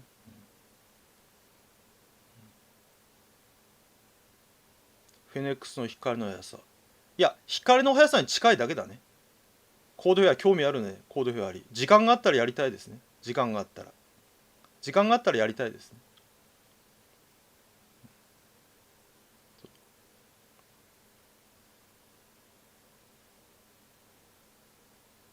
そうだね。ニューガーのネジ懐かしいでしょ。私もなんだっけ当時驚いたからね、なんだこのネジと思って最初ね。まあネジがないと当時の技術では固定ができなかったんでしょうね。でかすぎるからね。ニューガンダムってフィンファンネル入れるとなんだっけ30メートル近いから100分の1とかだと30センチ近いんで、当時の技術ではどうしてもそういうネジとか使わないと立てることができなかったんでしょうね。今だとほらラッチカチッカチとかラッチがあったりプラスチックの耐久性も上がってるんで今だと大丈夫なんですけど、昔だとどうしてもその今みたいな高性能な CAD とかないから、そうだからどうしても昔のプラモデルって強度がなかったんだよね。だからどうしてもそのなんだっけいろいろ問題があったからね、まあ今のプラモデルもそうか。でも白黒ペイル、ああじゃあ一つネタバレしましょうか。D2 はもうほぼ出来上がってます。ペールライダー D2 はほぼ出来上がってるんでお楽しみに。私今までペールライダーってペールライダーと、キャルバリーやったでしょ。ペールライダーデュランダル2はやらないんですかって皆さん疑問でしょ。ほとんどなんだっけもうなんだっけ出来上がってますね、デュランダル2は。デュランダル2は。あとディキトゥースもまあ、脚本書いてますね。ディキトゥースも脚本書いてます。ディキトゥースも。だからディキトゥースもお待ちください。あ、京介さんナイスパーありがとうございます。あ、皆さんのスパチャはね、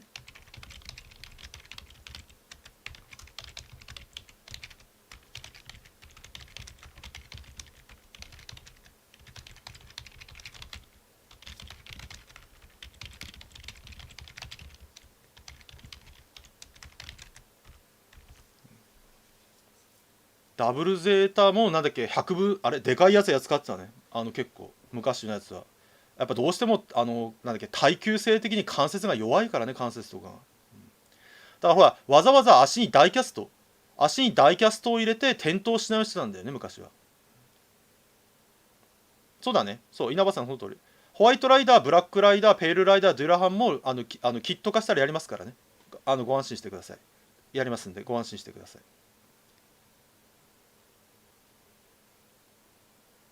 ああ、そうだよ、ドーベンウルフ。あ、だから、なんだっけ、勘違いしてる人いっぱいいるんですけど、勘違いしてる人いっぱいいるんだけど、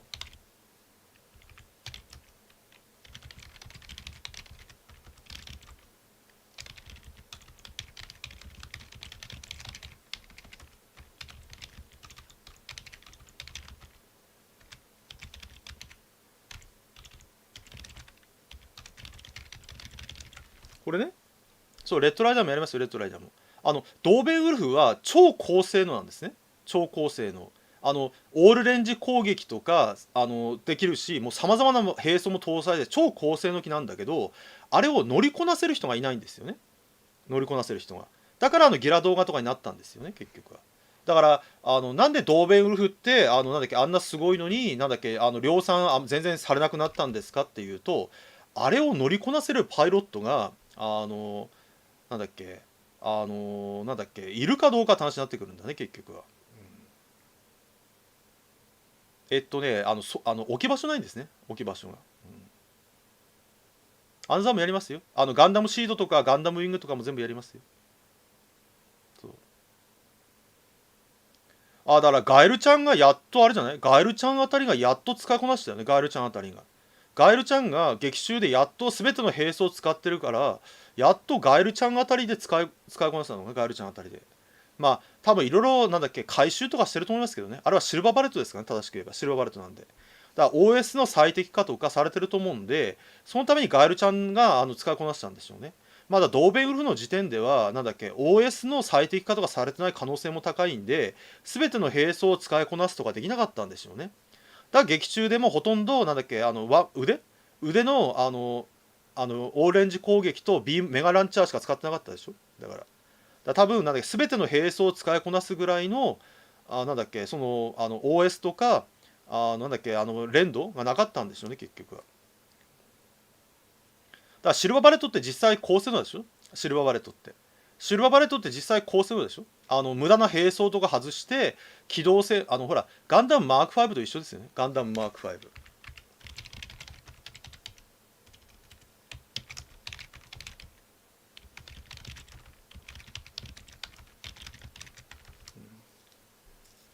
いや優秀でしょうね。シルバーバレット乗ってる時点で優秀でしょうね。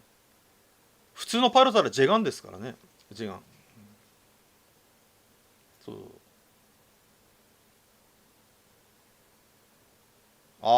通常版でもまあ使いこなせるんじゃないかな、ある程度は。まあ、ただあれはほら、解説無敵が損撃するためにあれ使った感じですからね。どういう可能性ありますね。可能性が。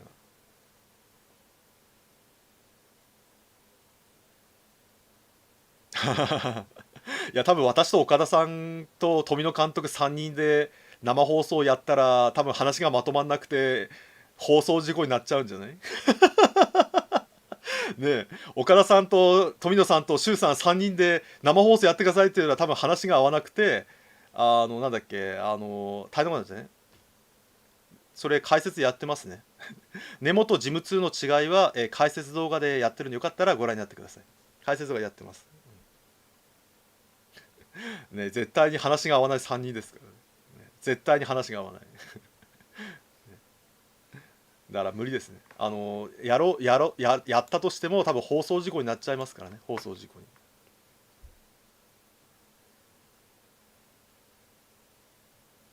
ターン X とターン A。どっちが上なんだろうね。どっちが上なんだろうね。結局決着つかないからね、あの2機は。あれじゃない？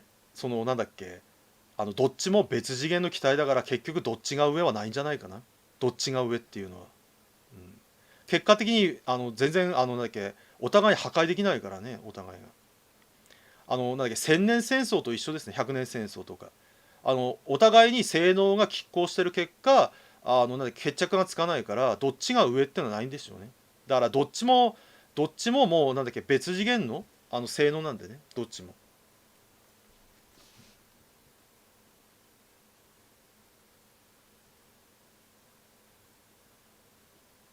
そうですね。じゃああれかな、ちょっと休憩しますか、5分ぐらい。もう1時間20分喋ってますんでね。じゃあ1時間20分喋ってるんで一回休憩しましょう。で休憩5分ぐらいしてからちょっとガンプラ話しましょうか。じゃあちょっとガンプラの話したいと思います。ガンプラの話。じゃあよかったらなんだっけ、よかったらなんだっけ、5分後28分から再開しますんでね、よかったら来てください。F 記事はそれは過去の生配信で言ってます。過去の生配信でね。はい、じゃあ5分後再開したいと思います。休憩中です。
はい、お待たせいたしました。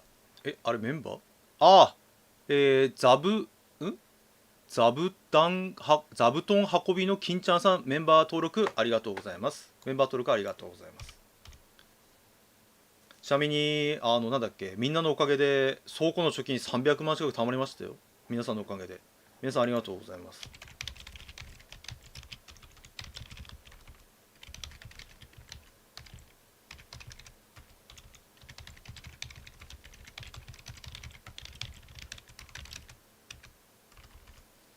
だからメンバーの登録者がなんだっけ、110人ぐらいいるのか。ありがとうございます、本当に。なんか気がついたら来年は水星の魔女かな。ごめん、例えばね、皆さん、来年はじゃあアナザーできますかって言うと、来年は水星の魔女じゃないかな、多分。来年はじゃあ予定見ましょうか。予定2022年予定、多分予定ね、あくまで予定多分1サードシーズン残り2観戦解説3、ワイさんナイスパありがとうございます。水星4クルスドアンの島、来年はこれで終わっちゃうんじゃないかな、多分。来年はだからなんだっけ、そうだね、やるとしたらもしかしたらスペシャルでちょこちょこやっていくかもしれない。もし倉庫が例えば一気にやるんじゃなくて1ヶ月に1体ぐらいアナザーやっていくとか、そういう風になるかもしれない。もしかしたら例えばほら2023年ももしかしたらなんだっけ、サンライズさんとかで地上波でガンダムやりますってなったら、なんだっけ、いつまでたってもできなくなっちゃうんで、そうなったら例えばほらガンダムシードの機体とかを、あとなんだっけ、例えばほらガンダムウィングの機体とかを1体ずつこう1ヶ月に1体ずつこうポンポンポンやっていくとか、そういうにする可能性があります。多分来年はなんだっけ、サードシーズンの残りと感染解説と水星の魔女と多分クルゾーの島で多分終わっちゃう気がしますね。うん、いや一応ねシードからやろうかと思ってます。シードからシードが今後展開なんかされそうなんでね。大丈夫、全部やるから中島全部やるから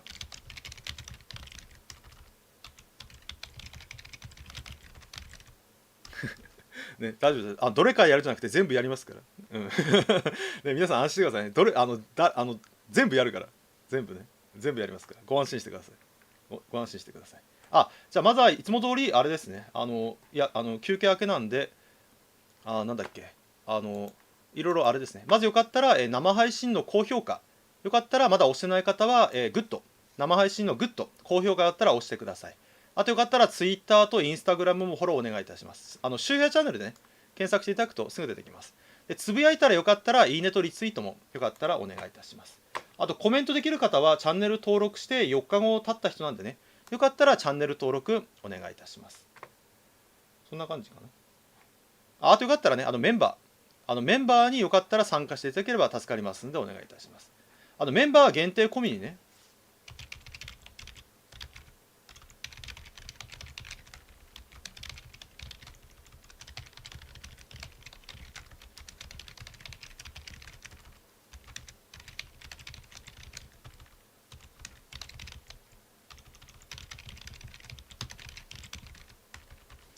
よかったらね、メンバーに入っていただいた方はコミュニティ欄クリックしていただくと多分今まで見れなかったものが見れると思いますんで、よかったらねメンバーに入っていただければ助かりますんでお願いいたします。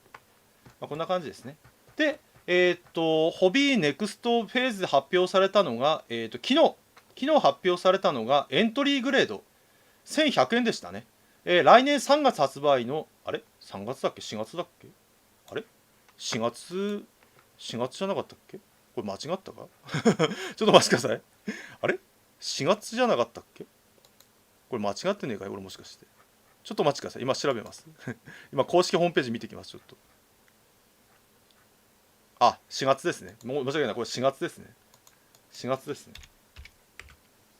倉庫1000万以上です。倉庫1000万以上です。1000万以上。安い倉庫だと中でプラモデルとかフィギュアが溶けちゃうんで、なんだっけ、断熱とか全部しなくちゃいけない。ほとんど家みたいなもんですね。だからなんだっけ、ちょっと安い倉庫だと中のプラモデルとか全部溶けちゃうんで、夏場に。だからなんだっけ、全部断熱とか処理して、なんだっけ、フィギュアとかプラモデルが傷まないようにすると、業者さんに見積もりもらったら、なんだっけ、1000万ぐらいかかるらしいんで、そのぐらいかかりますね。でこれだから来年の4月はエントリーグレードですね。エントリーグレードニューガンダムですね。最近の夏は暑いですからね。最近の夏はこれまあただなんだっけ、エントリーだからなんだっけ、欲しいね。ちょっと私はちょっと欲しいね。なんだっけ、1100円ですからね。1100円でしかもなんかシールなしで144分の1のサイズが作れますんで、でもこれ手に入るかな。これ手に入るかな。これこれ多分なんだっけ、そうだから大丈夫だよ。続きますから。なんだっけ、続きますからね。ずっと解説動画続きますからね。これからもずっと応援お願いします。これからもずっとね。そうそう、これ買えるかどうかじゃない、みんな一番。これは多分みんなが一番危惧してるのは値段とかよりも買えるかどうかじゃない。どっちかっていうと買えるかどうか、多分そっちじゃないかな。多分ね、なんだっけ、値段っていうよりはなんかそう色分けすごかったよね、見たら。なんとか手に入れたいですね。で5月には、FM グレードとして、レイダーガンダム100分の1ですね。サイズで、レイダーガンダムが出ますね。レイダーガンダムから見ての次ですね。そういや別にエントリーグレードがいいんじゃない。エントリーグレードだから。エントリーグレードって初めてガンプラ作る人向けなんで、いいんじゃないのかな、ファンネルなしで。でもしファンネルとか欲しいんだったら次は HG にチャレンジしてくださいっていうことで、バンダーは多分それ狙ったんじゃないかな、結局は。だから初めほらファンネルとかまで作ってってなると大変だからね。そう、エントリーグレードは手軽に作るっていうのは目的なんで、いいんじゃないのかな。余計なものつけるとほら一般、例えば初めてのガンプラにはちょっと難しいですからね。初めてのガンプラとしては。そう、入門編ですね。で RG、 これトレンド入ってましたね。リアルグレードの RG としてゴッドガンダム。そう、完全あれツイッターではどうだったんだろう。あれ画像ではどうでした。完全変形なのかな。ちょっとお待ちください。と書いてあった完全変形とか。ちょっとお待ちくださいね。今公式ホームページちょっと見てます。完全変形って書いてあったっけ。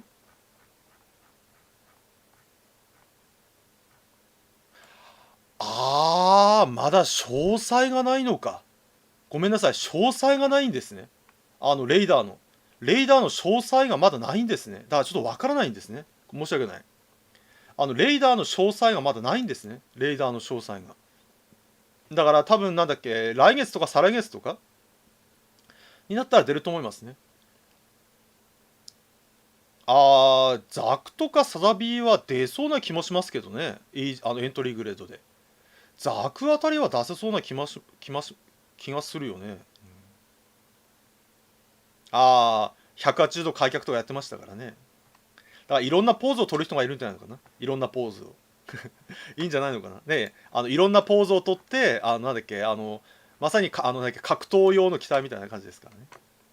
あと、ウルズハントの新作のガンプラは、詳細が後日発表になってましたんで、今はちょっとわからないって感じですね。そうですね、まだわからないですね。で、一応発表されたのは、だから実質発表されたのは、この上の3つかな。実質発表されたのは。だから他は全然発表されてないっていう状態でしたね。結局は。まあ、どうしようもない感じかな。で、来年の発売予定を一応見ましたら、ガンプラはこれだけでしたね。ゼータガンダムとかダブルゼータとか、ビクトリータイプとか。まあそうですね。出してもいいと思いますね。本当に。まあただ、基本的なものを出していただくといいんじゃないですかね。だから、ガンダムとザクとか、なんだっけ、ニューガンダムとサザビーとかね。まあ、どうなんだろうね。どこまで出せるのかって話ですね。えーっと、あとは、あれは多分だから新しいガンダムフレームなのかな。ガンダムフレームってまだ半分も発表されてないんですね。ガンダムフレームって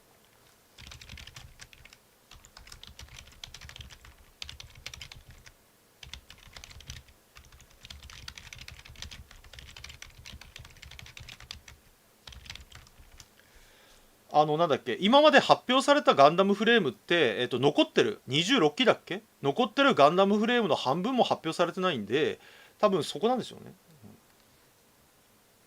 ああ、私もグスタフ・カール00式は発売すると思ったんだけど、全く予定に出ないから、グスタフ・カール団体で解説のが作っちゃったんだね。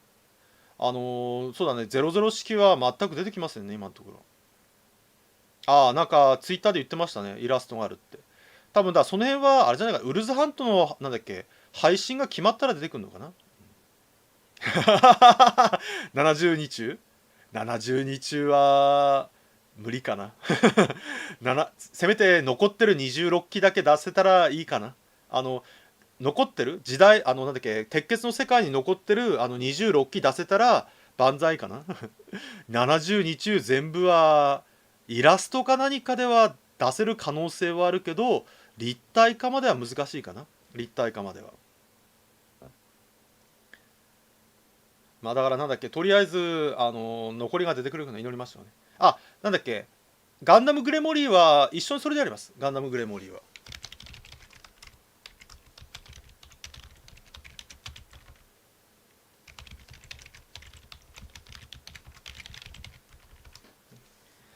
ガンダムグレモリーはね、それと一緒にやりますんで、ガンダムグレモリーも買って作りましたんでね。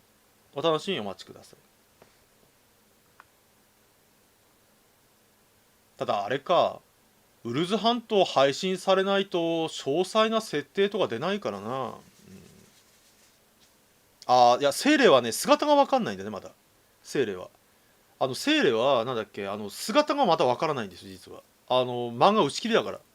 漫画打ち切りなんで、なんだっけ、精霊とかの正体って一切不明なんですよね。だから、なんだっけ、分からないんですよね。実はほら、あれ、前コメントだったのが、アスタロ島って結局元に戻ったんですかっていうコメントあったんですけど、なんか鉄鋼が、あれ、そもそも打ち切りなんで、アスタロ島元に戻ってないんですよ、実は。だから、なんだっけ、アスタロとオリジンに戻ってない状態なんでね。そうそうそう、だからだからそう、コメントになったじゃん。パーフェクトカウルも解説やってほしいとコメントがあったんですけど、そう、だから、パーフェクトカウルのダンタリオンも立体化してないんで、それがちょっと困ってるんですね、だから。プレ版でいいから出してほしいですよね、本当に。パーフェクトカウルのダンタリオンとか。ね、もちろん買います。出たら買いますんでね。コメントでありましたね。面白かったのに打ち切りなのは残念っていう人がね。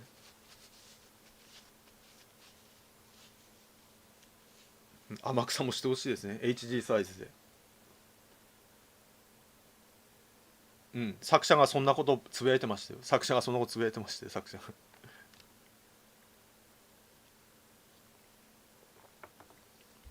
プレ版でもいいから出てほしいですね、プレ版でもいいから。もちろん解説やりますんでね。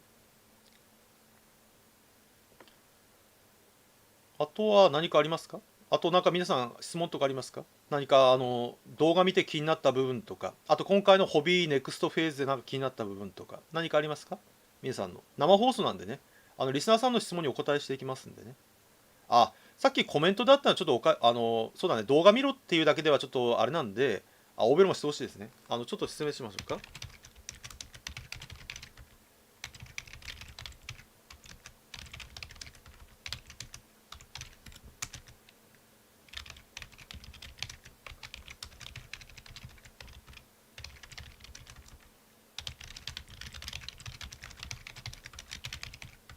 こういうことですね。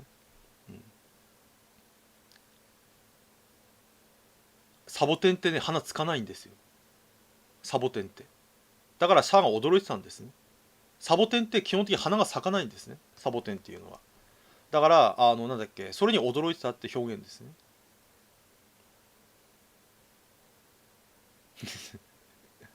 オーベロンメッサラーユニット込みだったら値段いくらになるんだろうね。恐ろしくなってきますね。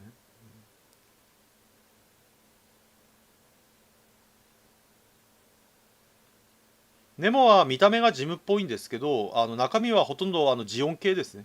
中身が。だからジムの皮をかぶったジオンのモビルスーツみたいなもんですね。ネモは。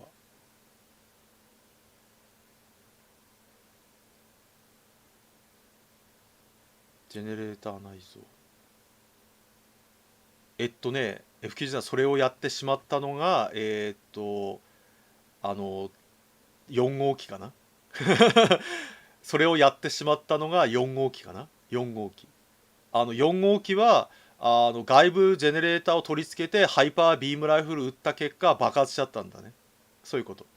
だから外付けのジェネレーターくっつけたらいいじゃんって言うんですけど、そういう危険性があるんで基本的に内蔵型で安定させるんでしょうね結局は。まあ外付けってほら例えばなんだっけ、被弾質を化するとダメですからね。いやあと大きくなっちゃうんだよ、でかくなっちゃうの外付けだと大きく。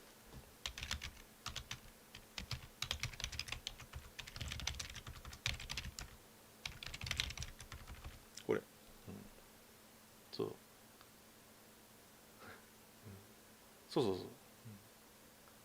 だから例えばほらなんだっけメガランチャーとか大きいでしょ。あんな大きいとなんだっけ射角が制限されて使いこなせないんですね。そうそうそう。大型化すると。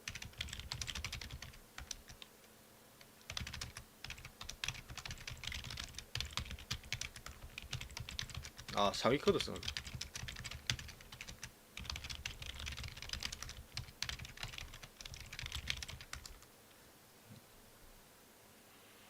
そうそう G バードとかね。そうそうそう。ネモはねもうダブルゼータの直前に生産中止されてます。生産中止に。だから出てきませんね。そうザクスナのスナイパーバックパック見たら分かりますよね。ザクスナは基本的に移動しないっていう機体ですからね。ザクスナは起動あんな巨大なバックパック背負ってるんで移動がほとんどしないって機体ですね。固定してイモスナですね。固定して狙撃するっていう機体ですね。まあ歩くなんだっけずっとそこにいると大変なんで、うん、根元マラサイ、まあ兄弟機って言えば兄弟機でしょうね。どっちもアナイム製品ですね。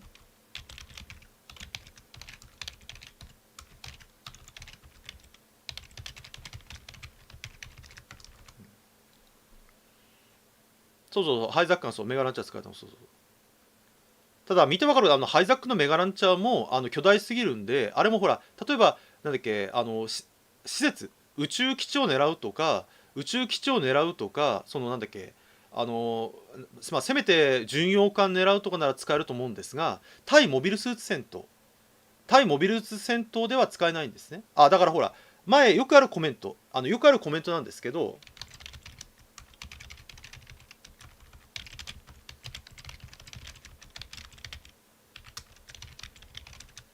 これ必ずアイコンバーズコメントであるんですけど、なんで100式がメガバズーカランチャー使ったんですかっていうと、これはね簡単に言うと、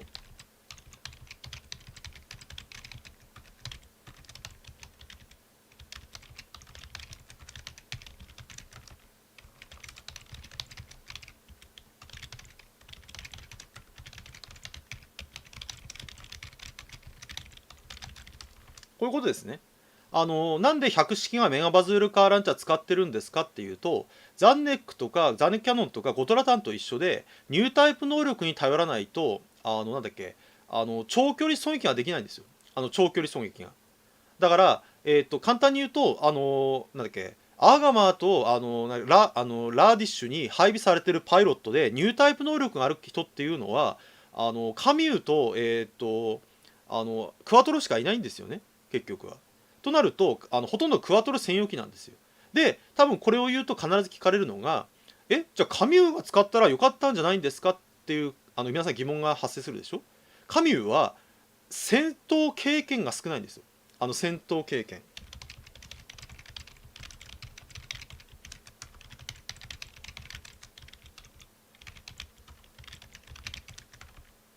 これ一番多分みんなが分かりやすいのがなんだっけ実際の軍隊とかでもベテランとかがなんだっけ例えば運動神経とかそのなんか点数で100点取れたからといって実戦に来たところでダメだったやつなんだね。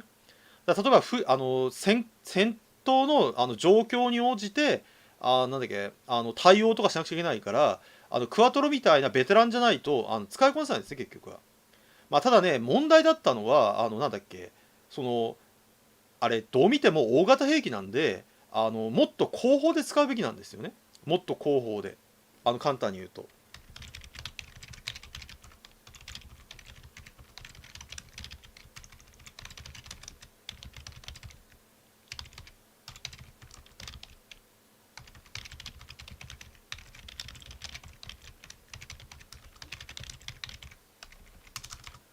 こういうことですね。こういうこと。なんで後ろで下がって使わなかったんですかっていうと、下がるほど人がいないんですね。下がるほど。エウゴ自体、小規模なんで、下がるほど人がいないんですよ、結局は。あの、下がっちゃうと、ティターンズって、巨大な組織なんで、あっという間に前線を、押し戻されちゃうんですよね。前線を。だから結局前に出ちゃうから、前に出ちゃう結果、やられちゃうんですよね。破壊されちゃうんですよね。まあだから、そうだからもっとね、例えばせめてアムロとかが宇宙に一緒に上がってくれて、アムロとカミューで前線張ってくれて、後ろからシャアが狙撃とかすれば良かったのかもしれないんだけど、アムロはその当時は宇宙に上がりたくないって言ってるんで、その辺がやっぱ難しかったんですね、正直に言うと。だからカミューだけに頼るっていうのはちょっと難しかったのかな、正直に言うと。まあもっと信頼できるエースがいたらよかったんですね。いいですね。R100、でも最近 R100 も出なくなっちゃいましたね。R100 も。なんだっけ、レイダーとかカラミティは R100 じゃないですからね。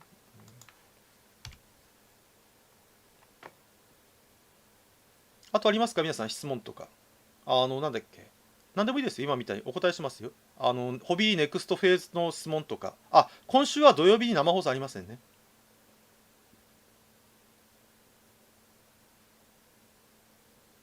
バージムとかありますね。他にもバージムとか。紹介してますか。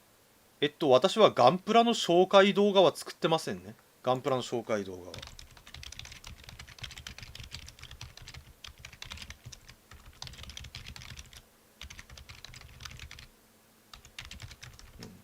それ別な人じゃない？ガンプラの紹介動画はね。はい、こんばんはです。ユニコーンはメガバズーカランチャーを固定して使ってましたね。アポリ・ロベルトが役不足じゃなくて、人がいないんですね。人が。人が、そもそも。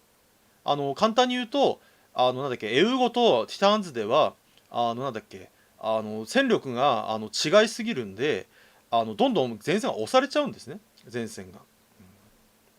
だから例えばアポリとロベルトが2機相手にしたとしても2機どころじゃなくて相手はその10倍ぐらい下手すると来るんで、だからシャアとか前に出なくちゃいけないのだから本来シャアってモビルスーツに乗る人じゃないでしょ。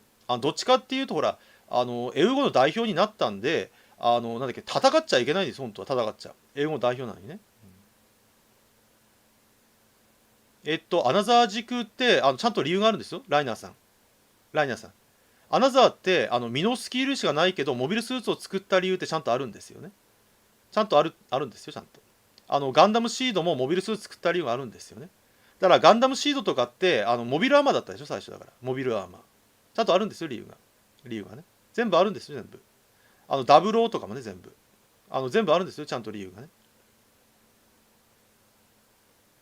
ファッツ火力いや使えないね使えない使えない。TD さんその質問よくありますねその質問も。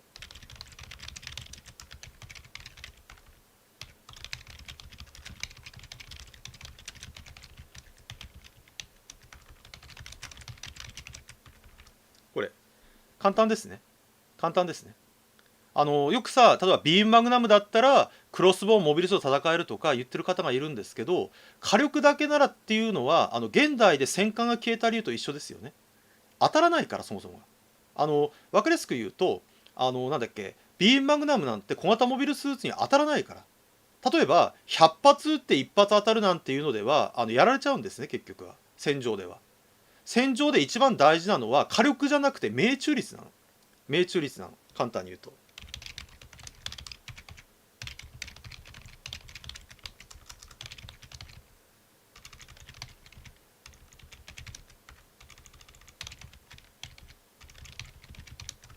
これそう例えばね昔はアサルトライフルとかってオートフルオートで売ってたんですよねフルオートで。でも最近ってアサルトライフルって、一発一発撃ってるんですよ。指切り戦車。3点バーストも使わないんですね。なんでかっていうと、弾ばらまいても当たらないんですね。弾ばらまいても。で、さらに今って、例えばほら、軍隊が縮小化してて、下手すると小隊単位とかで移動したりしなきゃいけないでしょ。そうすると、その持ってる弾っていうのが少なくて、一発一発を確実に当てなくちゃいけないの。なので、なんだっけ、指切り拙者って言って、アサルトライフルも今一発一発撃つんですよ。一発一発。そう。宇宙でもスナイパーは使えると思いますよ。宇宙でもなんだっけ、なんだっけ、スペースでも隠れたりするとね。アトミック、いや、そもそも核は禁止。核は禁止。うん、ビームサーベルグルマジビームスダブルのディフェンサー、それビクトリーガンダムとかで実際やってますね。うん、アニメを見た方がいいかな、ビクトリーガンダムあたり。使ってないですね。あれだからほら、ベレッタの M92F とか、とっととなくなったでしょ。あれもほら、3点バーストを使って、なんだっけ、戦っていうのも、あれも消えちゃったでしょ。そんだけ今、なんだっけ、戦争が小規模化しちゃってて、なんだっけ、弾がもったいないんですよね、弾が。だからほら、一番多分みんなが分かりやすいのが2045口径がなくなっアメリカから消えた理由がそれでしょ。45口径。昔はアメリカの45口径のなんだっけ1911とか米軍が100年ぐらい使ってたでしょ、米軍が。あれなんでなくなったんですかっていうと、あれ7発しか入んないんですよ。7発しか。たった7発。でも9ミリ9ミリパラベラム弾とかだと15発入るんですよ。15発。だから単純に倍違うんで、一発の威力よりもその単純に弾数を取ったんですよね、弾数を。だからほら、現代のアサルトライフルも30マガジンとかよく使ってるのはそれが理由なんですね、結局は。だから今多分小単位単位分単位単位とかだと基本的に、軽機関銃を1丁だけ持っててるはずなんですね、軽機関銃。米軍とかでは基本的に軽機関銃、装甲で一番硬い、装甲で一番硬いのは分からないね。分からない。そういう設定がないんだね。まあどうしてもっていうなら未来にできたやつじゃない。未来。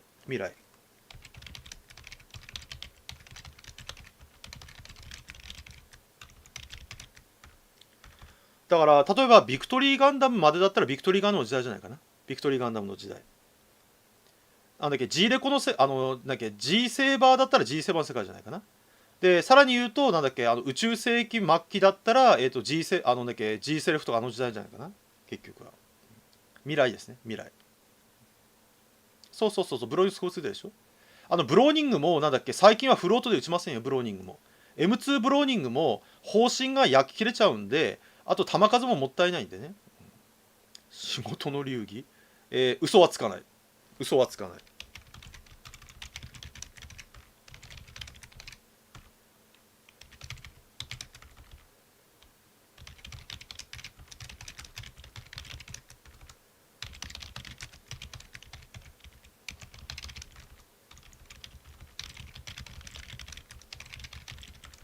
こういうことですね。これ無重力で洗練、一応それがあれルナチタニウムだったのかな、初期の設定で。ルナチタニウム合金っていうのはもともと月面の、特殊な重力化で作った金属だったんですよね、チタン合金。だけど最近はなんか変わっちゃって、なんだっけルナ2で採出された金属となのかな。それもいい質問ですね。それもすごいいい質問。よくさ、ガトリングってなんでみんなガトリングにしないんですかって言うんですけど、コンポジットはちょっと違うの。コンポジットは、ガンダリウム合金以外にもいろいろ混ぜてるってこと。だから1個落ちるんだね、コンポジットは。簡単に言うと、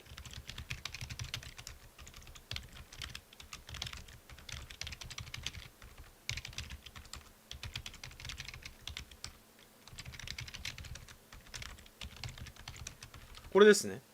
ガトリングって一発で数千発、2000から4000発ぐらい一発1分間で撃っちゃうんですね。だだから弾がなくなっちゃうんですよ、あっという間に弾が。なので今だと例えば、ガンシップ、空飛んでる、飛行機とかはチェーンガンか機関銃ですね、結局は。なんだっけヘビーマシンガン、なんだっけ12ミリのなんだっけ機関銃とか、あとはなんだっけ30ミリのチェーンガンとか、あっという間に弾なくなっちゃうんです、弾が。だから例えばなんだっけ弾を大量に置ける状況だといいんですけど、例えばなんだっけ車とか、なんだっけ歩兵が運ぶとか、そういうのだとチェーンガンって意味なガトリングって意味ないんですよね、ガトリングって。うん、あとね、実はあんまり使えないんですね。なんでかっていうと、あっという間に方針がダメになっちゃうんだ、実は。あれ、ガトリングをね、下手すると5分も動かしてるとダメになっちゃうんだ。だから、どっちかっていうと、そう、だからどっちかっていうと、今は軽機関銃かな。だから軽機関銃。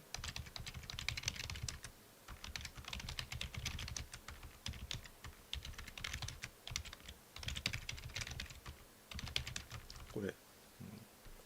そうそう。だから今は分単位単位とか小単位単位で持っていくのは軽機関銃ですね。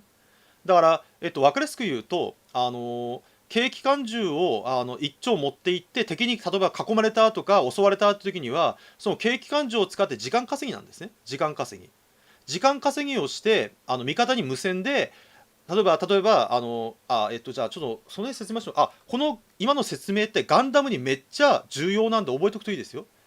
ガンダムの作品とか見るときにこの作品私が今言ってることってすごい重要なんでね、これすごい重要なの、ガンダムの話で。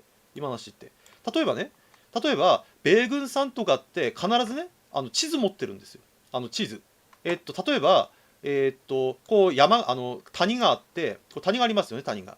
でこう道路がありますよね、道路があります。で車とかでこう北側に向かってますよね。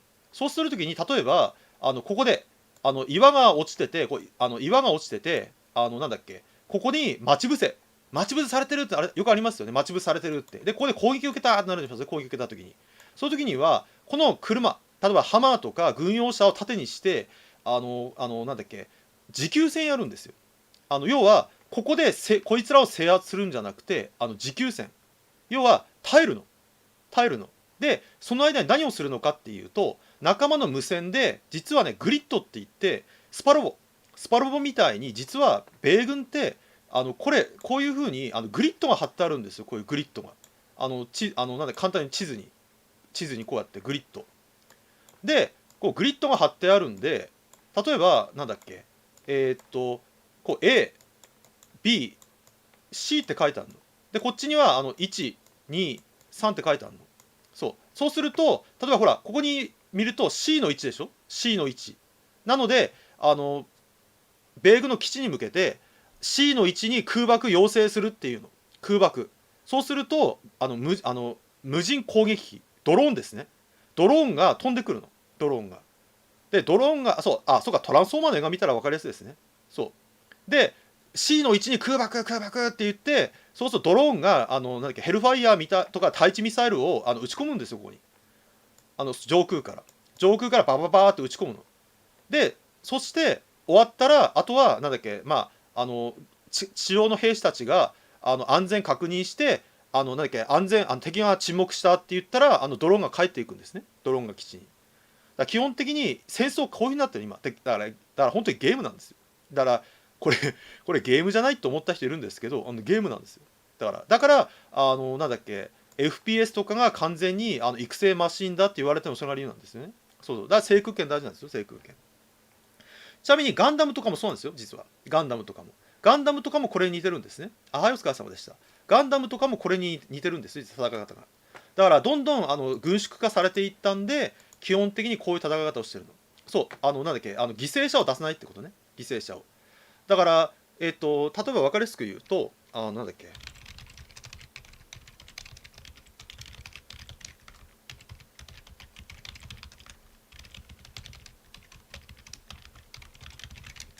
こういうことですね。そう。なんで無理をしないのかっていうと、人の命って高くて、なんだっけ、死んだ場合、遺族に金払わないといけないんだね。だからお金かかるんですよ。あとは育成の問題。例えばさっき言った通り、例えばドーベンウルフをシルバーバレットを乗りこなせるパイロットとか、例えばジェスタを操れるパイロットとかって貴重なんで、死んでしまうとそのパイロットエースパイロットを見つけることが難しいんですね。なのでなるべく死なないようにするためってやつなんですね。だから特にほらなんだっけ航空機、F35 とか F22 とか、はいこんばんはです。パイロットってなんだっけ育成にすんげえ何年もかかるんで、死んでしまうと大変な損失になってしまうんで、よく言われてますよね。戦闘機乗りの育成って1億円1億円以上かかってるんですよ、戦闘機乗り。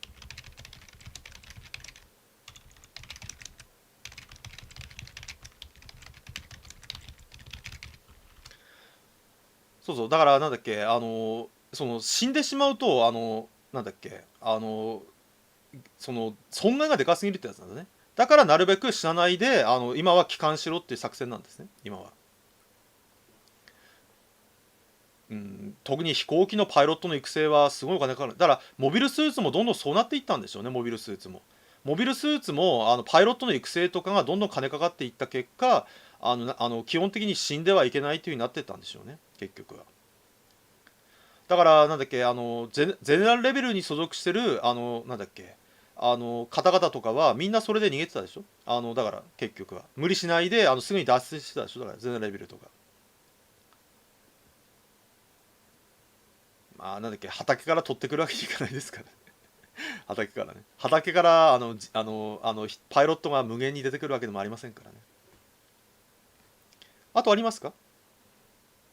そうそうそう、いやいつでも兵士不足ですね。あとありますか？こういう何でも今みたいに質問書いていただければお答えしますよ。そうだね。そう戦闘機乗りがモビルスーツ乗りになったみたいなもんですからね。宇宙世紀では基本的にモビルスーツ乗りが戦車乗りであり戦闘機乗りですからね。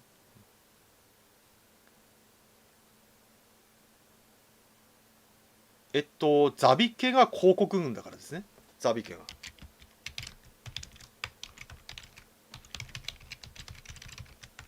これだからですね。だからザビ家の復興ってことはジオン広告の復興ですね。あ、実はね、これ年表解説触れるんですよ、実は。年表解説。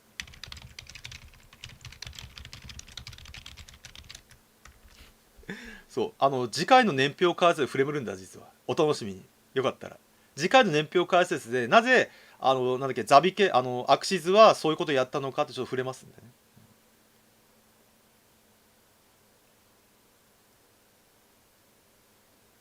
そうだね。まあだからジェガンとかではなんだっけどんどんシミュレーターとかでやってパイロットの育成のなんだっけ時間をなんだっけこう下げるっていうかね、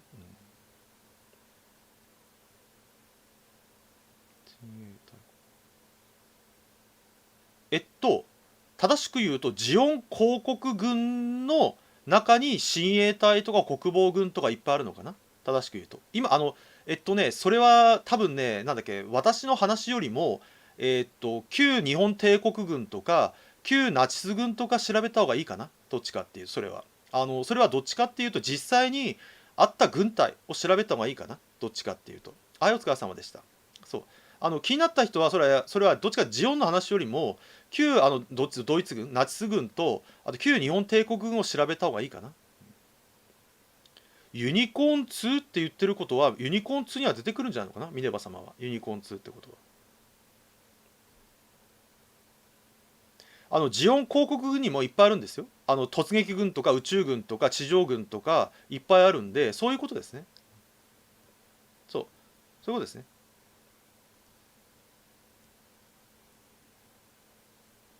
キシリア特化の宇宙突撃部隊はキマイラ隊ね、キマイラ隊とか、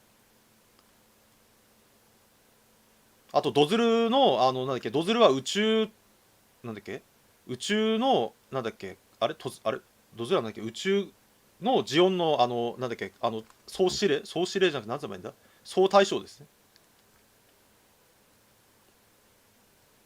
HG ヘビーガン出てほしいですね。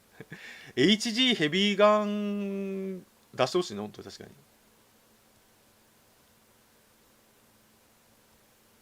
そうですね。そうだからそういうのがいっぱいあるんでね、まあどっちかっていうとだからそういうのから流用してるって感じですね。そうですね。前のジオンの敗北理由と一緒ですね。前回やったジオンの敗北理由と一緒ですね。いろんな派閥があるんですね。うん。だから残党がまとまらなかったね。それは前回とか前々回の生放送見ていただくと分かりやすいですね。あれはね、あれはスーパーロボットの名残ですね。えーっと、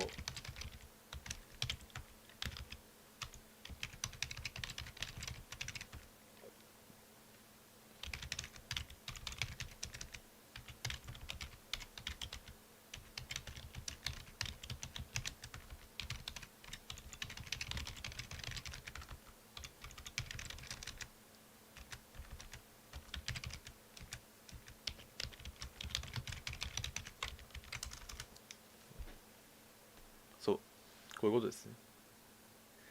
今簡単に言うとリアルロボットってまだなんだっけあのその当時はないんで簡単に言うと悪と正義完全懲悪ですね。完全懲悪だから正義のガンダムが悪のジオンを倒せっていう感じをやれって感じだったんで、だからほら例えば G ファイターとかなんだっけそのザクレロとか毎週毎週びっくりドッキリメカみたいなの出た理由がそれなんですね、結局は。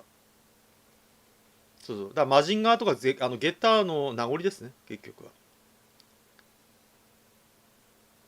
だからまだほら、だから当時が驚いたのがなんだっけ量産型モビルスーツとか量産型ロボットっていうのがまだ一般的じゃなかったからね、量産型ロボットっていうのが。だから毎週のようにザクばっか出してるっていうのも珍しかったんですよね。だからガンダムを知るためには前の生放送も言ったんですけど、当時のなんだっけ社会状況とか当時のアニメーションとか漫画を知らないとやっぱその辺が分かりづらいんですよね。そのためにほら生放送やってるんでね、生放送なんだっけさすがに今の20代とかの方に10代とか20代の方に昔のアニメとか調べろってなってしまうと大変だと思いますんで、そのために生放送をやってなんだっけ昔の状況とかこれはこうだったんですよっていうふうにお伝えしてるんですね。だからほら例えばシャアがなんであんな仮面かぶってるんですかっていうと、当時はなんだっけ敵にイケメンのマスクをしたキャラクターって多かったんですね。だからそれでこうなんだっけまあ分かりやすく言うと謎のキャラクターみたいな感じで出すっていうのがあったんです、風習が。だからなんだっけああいう感じだったんですね。そうそう、だからほら40年もオタクやってるんで当時の状況とかも分かりますんで、多分そういうところもお伝えするのが分かりやすいと思いますんでね。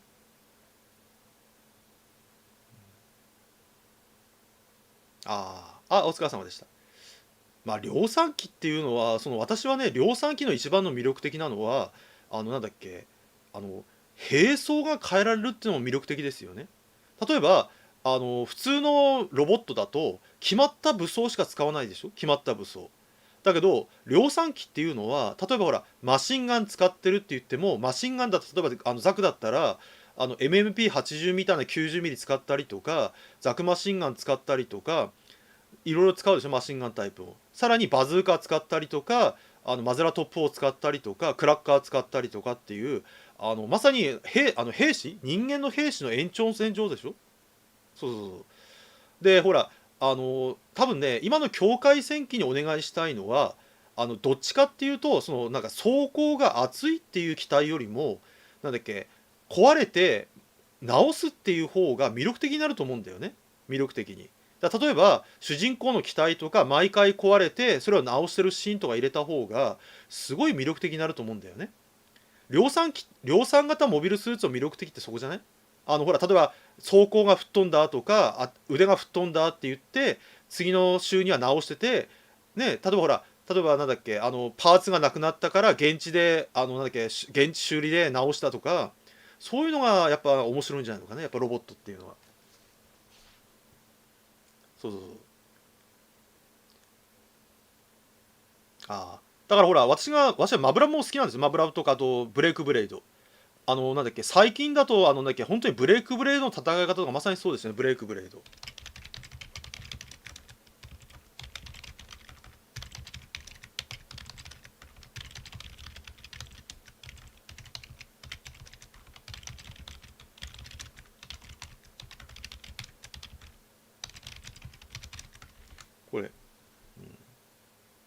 86かな、うん、そうそうそう。だからブレイクブレードとかがすごいなんだっけ漫画の本が売れた理由ってまさにそうですよね。そうなんだっけ、例えば足が折られたら折れた足で刺すんですよ、相手に。折れた足でなんだっけフレームがよく刺さるって言って、その折れた足で刺さるんですね、刺すの相手を。折れた足で。でほら、例えば主人公とかはなんだっけボルキス将軍と戦う時には最初守ってるんですよね、盾で守ってたら、ボルキス将軍が守ってたら勝てないぞっていうの。案の定守ってた結果左腕破壊されるんですよね、左腕で。そこでなんだっけ、とある亡くなった友人の言葉を思い出して、なんだっけ、体全体、要は手足は体全部使うの。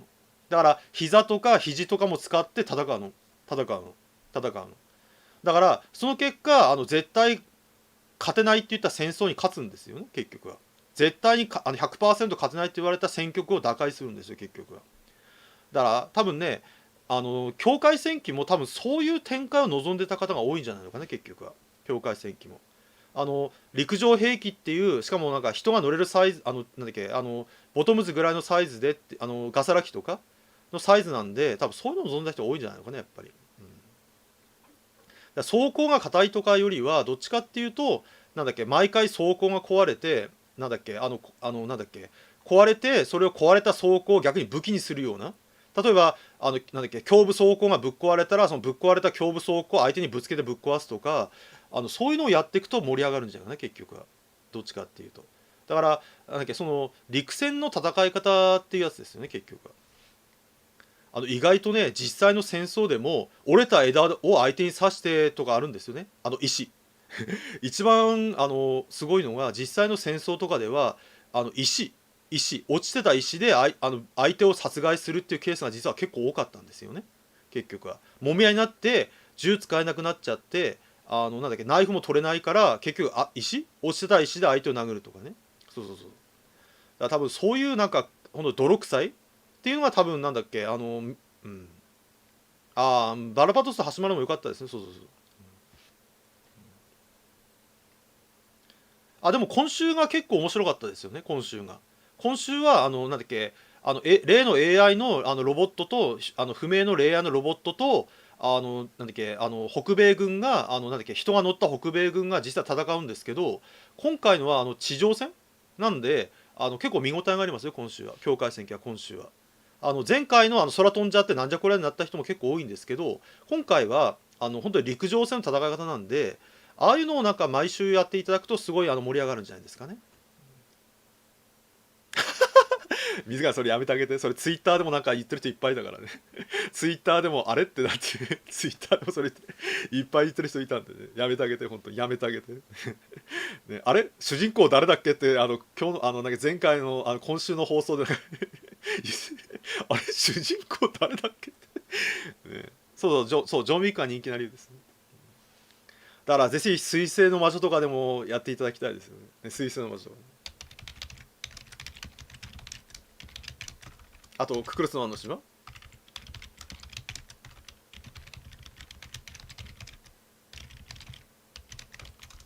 ね。ね、クルズマンの島ではなんだっけね、すごいなんか泥臭い戦いを見てれたら多分私は5万円ですね本当に見たいですね。ガンダムだけじゃないんですよ、アルバレットさん。ガンダムじゃない。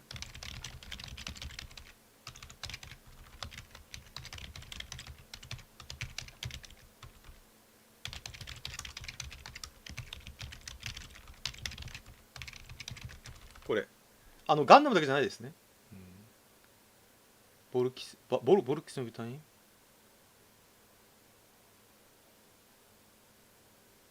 ボルキスはね、あれ隠しなんだっけ武あのあれ隠してたじゃん、隠し。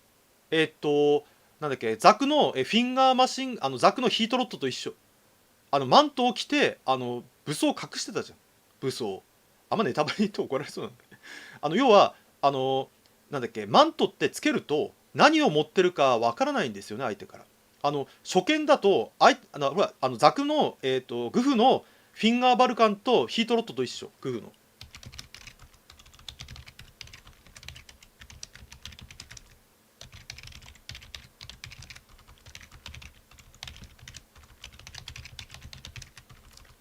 そう。ゲームと違って実際の戦争はやられたら終わりなんですよ。やられたら実際のゲームと違って復活ってないんですよ。復活っていうのは。だから例えばなんだっけ、初見殺しってすごい有効なんですよ。初見殺しっていうのは。なんでか、死んだら口がないから。死んでしまった人はなぜ死んでしまったのかわからないんで、死にに口なしなんですよね。うん、そうだからなんだっけ、だからグフのヒートロッドとかフィンガーバルカンって初見殺しなんですね。で簡単に言うと、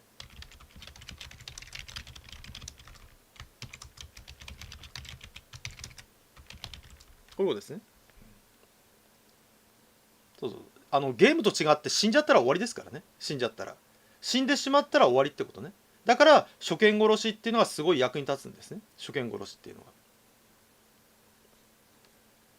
だからよくよくグフのヒートバルフィンガーバルカンとかヒートロッドって意味があるんですかっていうコメントもあるんですけど、初見殺しとしては優秀なんですね、初見殺しとしては。そうだからファンネルも一緒ですよ、ファンネルも。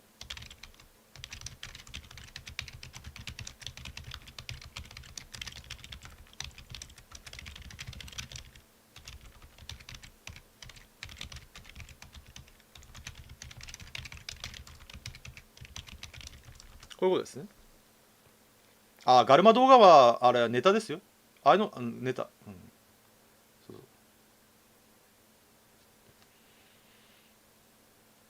う、そうだ、アッツァムの電流もそうですね。アッツァムの電流もガンダムじゃなければ耐えられませんよ。アッツァムの電流も。アッツァムの、そう、ジョーの学習もそう、ジョーの学習もそうそう。アッツァムの電流もだから驚いてたでしょ。多分ザクとかだと、なんだっけ、簡単にあれでやられたと思うんですけど、アッツァムリーダーで。だけど、ガンダムだから、冷却で耐えられちゃったからね。で、ジオの学習でもそうでしょ。あれもジオの学習でも、普通のパイロットであれば、あれでやられちゃうってやつですからね。そう、そうですね。最近だと、なんだっけ、ハサウェイで通常のミサイルにファンネルを混ぜたっていうのもそれですね。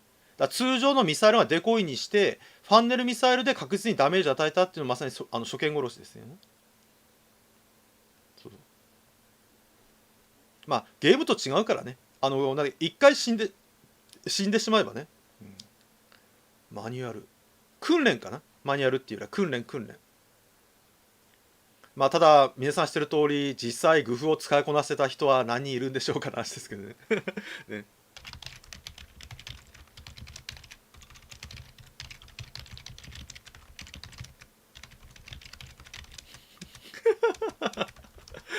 ね、いや、まあ、ほら、なんだっけ、そんなエースパイロットみたいなことできるわけねえだろっていうお話ですよね。おっしゃる通りですよね。そんな、あなたの言うエースパイロットみたいなことはできるわけないでしょっていうおっしゃる通りですね。おっしゃる通りです。だから多分ほとんどのグフは、ザクと一緒な戦い方ですね。だから普通にザクマシンガン持つか、バズーカ持って、ザクバズーカがジャイアントバズ持って攻撃でしょうね。まあほとんどそうですよね。仕方ないと思います。マントの着付けで着てありますよ、黒ボンはね。ガンダムの世界はね、そっか。えっとね、あのーそっか。一つ面白い話しましょうか。面白い話。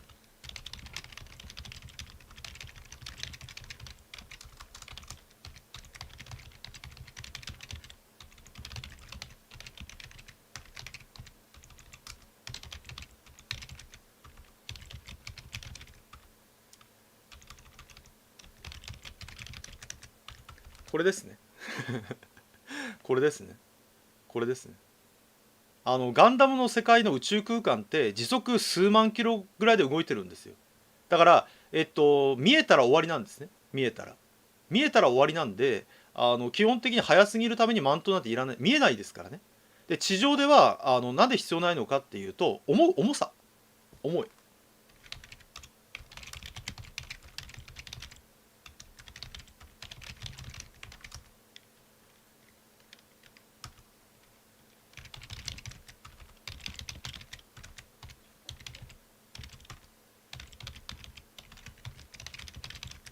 こういうことですね。例えばほら、なんだっけ、なんだっけ、モビルスーツの世界が、なんだっけ、30ミリとか20ミリの機関銃戦ってる世界だったら、まだいいかもしれないんですけど、75ミリが豆鉄砲って呼ばれてる世界なんで、マントなんて本当に何の意味もなくなっちゃうんですよね、結局は。なんだっけ、弾よけにもならないってやつですね、弾よけにも。だって、ガンダムの頭部が60ミリなんで、60ミリの弾丸を撃たれたら、なんだっけ、戦車だって余裕だな、簡単には泣いちゃいますよ、戦車だって。装甲車なんて装甲の意味もなくなってしまいますし、そんな状況でマントなんてつけたところで意味がないってやつなんですね。そうすごいですよね。だってほら、12ミリが対人ですからね、12ミリ。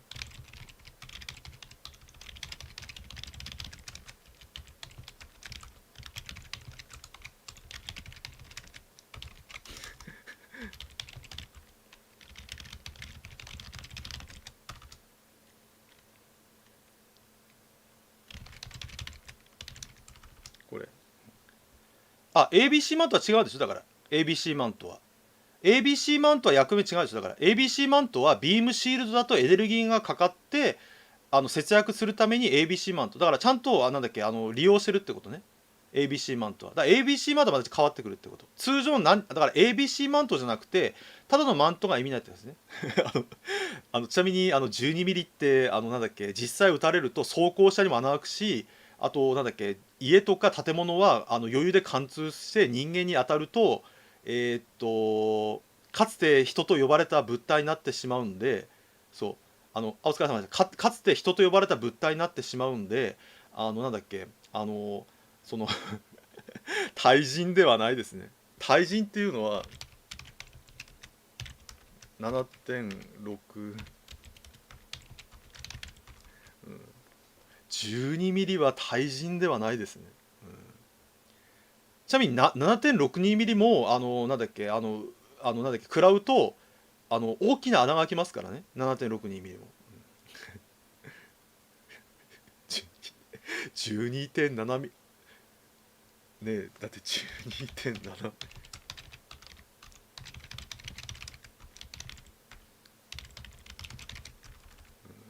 あ、あれ見たら分かりやすいんじゃないかな、みんな。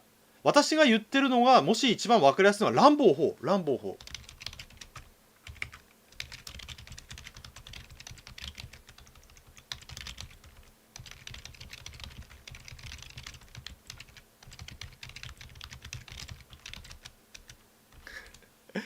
ランボー4で、最後にランボーが機関銃撃ちまくってるでしょ。あれあれ。あれ見ると、いかに機関銃がやばいかっていうのが分かると思います。あれ見ると。オーバーキルです。完全に人間に撃つようなものではないっていうのは分かりますね。まあ、どっちかっていうと車とかかな。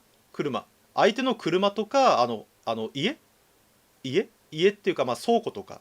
だから例えば相手が例えば建物に隠れたぞっていう時には12ミリの機関銃とか撃ち込むのが有効なのかな。結構グロ映像なんで見るときは気をつけてくださいね。グロ映像なんで。あとありますか皆さん。なんかガンダム質問とか。今週は土曜日は生放送しませんのでね。今週は土曜日は生放送はしません。なんだっけ。あのなんだっけ、今日やりましたんでね。なので、なんかガンダムで質問とかあるやつはね、皆さんお答えします。何かあれば。ちなみに来週も動画投稿しますんでね、お楽しみに。来週も動画投稿あります。来週はみんなが大好きな、モビルスーツが投稿されますんでね、お楽しみに。来週はみんな待ってた人もいるんじゃないかな。ね、これやらないんですかって言われた機体をね、来週投稿しますんで、お楽しみに。いや、だから軽機関銃で十分なんだよね。軽機関銃で。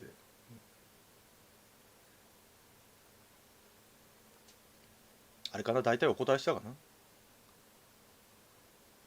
よかったらコメントチャンネル登録ね、よかったら職員さんいましたら登録お願いいたします。4日後にコメントきますんでね、来週の生放送でコメントはできますんでね、よかったらお願いいたします。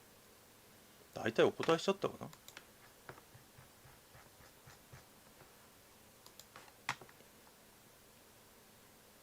シロッコの目的は一応言ってましたね。紙が混じりしてましたね、シロッコの目的。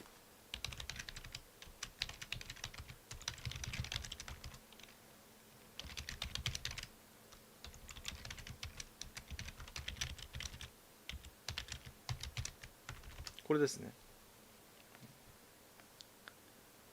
だから簡単に言ってしまうと、髪がマジ切れしたでしょ、いつも後ろから見てるって言って、要は自分は何もせずに後ろからって、新しい情報、今月は出ないんじゃないかな。まあもし来週出たら来週生放送で喋りますんでね。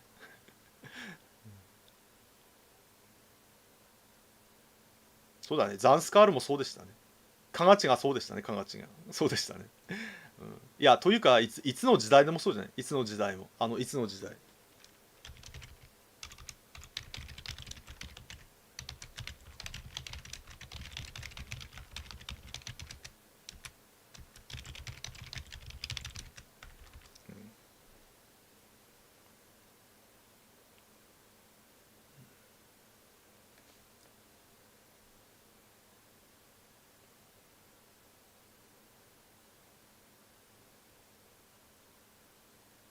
あーどっちが強いどっちが強いっていう質問は分からないですね。戦闘力とかないんでね。どっちが強いっていうのは答えがないんで分かりません。分からない。なんだっけ、ドラゴンボールみたいに戦闘力ってないんで分からないですね。なんだっけ、多分ね、そうだ、ごめんね。どっちが強いという質問は、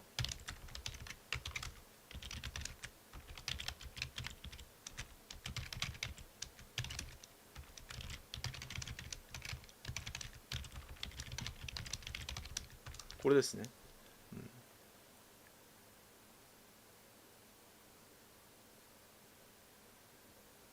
ポロッとベスバんポロッと、いやあれベスバーは普通に攻撃でなくなってましたね。ベスバーは普通に攻撃受けて、最後ビームランチやってましたね。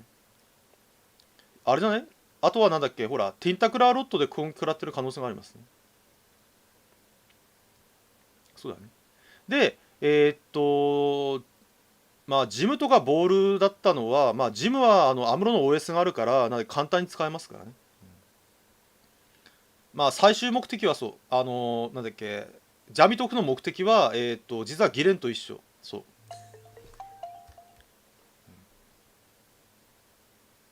う、簡単に言うとなんだっけ、ほらなんだっけ、強さって難しいんだよね、強さっていうのは。例えばなんだっけ、その歴史上の人物とかでどっちが強いですかって言っても答えって絶対出ないからね、答えっていうのが。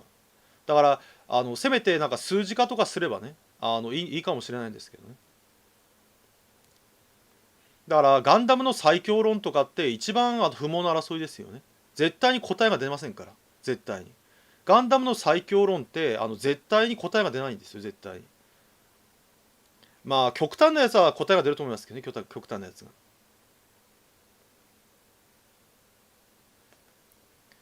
なんだっけ、例えばなんだっけ、なんだっけ、あの50年前のモビルスーツと比べたら明らかに50年後のモビルスーツの方が性能高いですけどね。例えば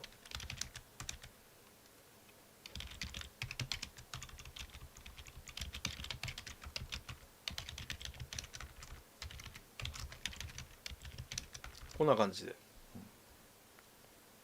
あ、そうだね、そうそう、ジャミとはそうそう。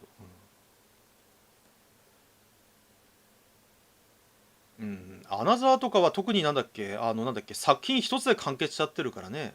宇宙世紀みたいに繋がってませんからね。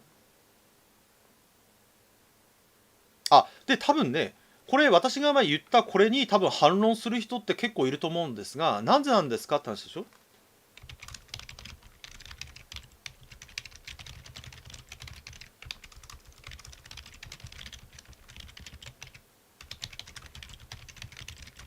こういうことですね。こういうこと。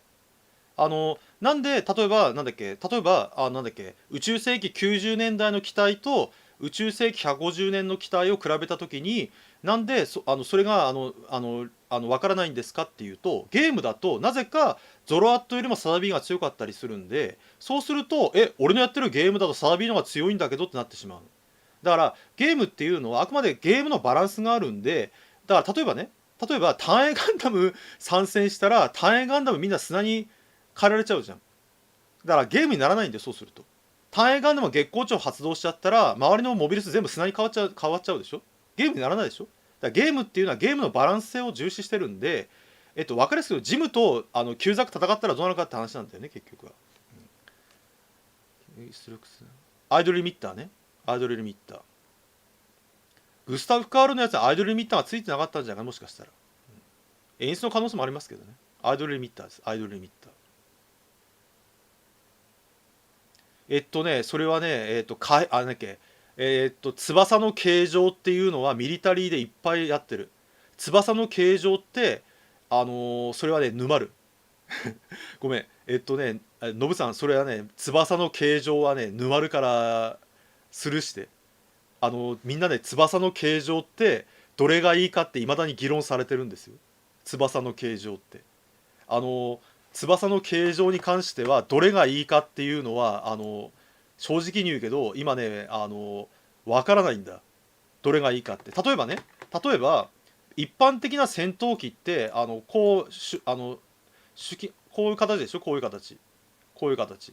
一般的な戦闘機って大体こういう形でしょ。でも実はこれはダメだっていう人いっぱいいるの。例えば一番いい戦闘機はこれ。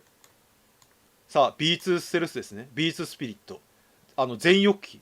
体全体で揚力を得た方がいいんじゃねえかっていう。全翼機。これの方がいいんじゃないかって人で、逆に今みたいに YF19 みたいに翼はこっちに向けた方がいいんじゃないかって人がいるの。こっちに向けた方が翼はこっちに向けた方がいいんじゃないかって。なんでこれの議論がされてるのかっていうのは簡単で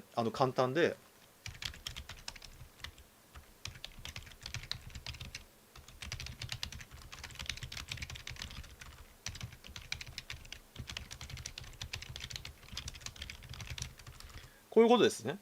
そうこれ V がそれはね富野さんの本読むと分かるんですけど、富野さんが結構うつ病を患ってる時に作ったから。富野さんがすごい体調が悪い状態で作ったのはビクトリーガンダムなんですよ。だから自分の悪い状態で作ったからいろいろ言ってるんでしょうね。要はほら自分が万全な状態で作ってるわけじゃないからね。自分がうつ病を患って体結構悪い状態で作ってましたからね。そうだからほら簡単に言うと珍兵器をいっぱい作っていいぐらいの予算があればいろんな翼の実験とかできるんですけど、サイコフレームは簡単に言うとじゃあ簡単に説明します。サイコフレーム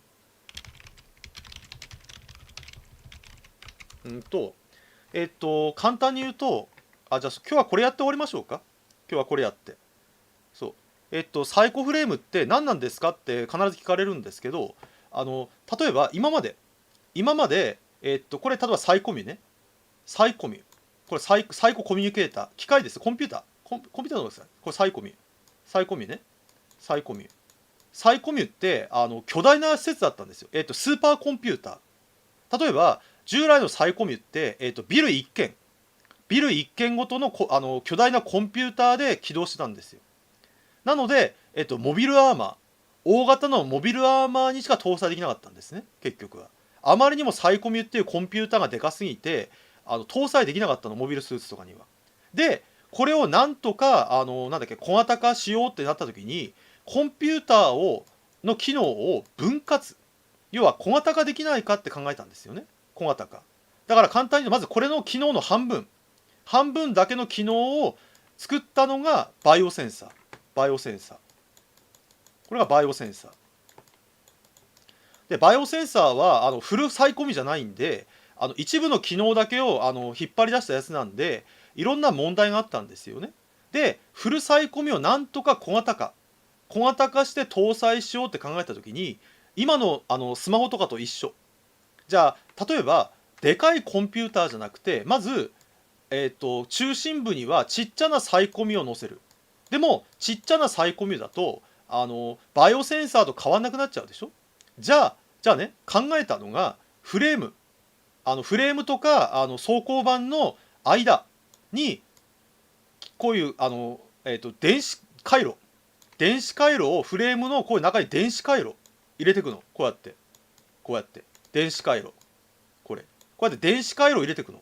そうすることによってこれ全体で計算するの。結局は全体でこれ要は一個一個に金属電子回路を入れてこうやって連結して計算するっていう仕組みなの。これがサイコフレームだ。サイコフレームがすごいんじゃなくて、この要はいくつも電子回路をつなげて連結して行うから、今までのサイコミュのさらにもっと上の性能が出せるようになったんだね。だから何が起きるかわからないの。なんでかっていうと、これほどのまでの機械をつなげてサイコミュを起動させたら何が起きるかわからないんですね、誰も。なんでかっていうと、新技術だから。今までない技術なんで何が起きるかわからない。そう何が起きるかわからない。だからアクシスショックとかユニコーンがやったソーラレなんだっけコロニーレーザー不正だとかしちゃってるの。そうちなみにこれって現実に何かありませんかってみんな疑問でしょ多分。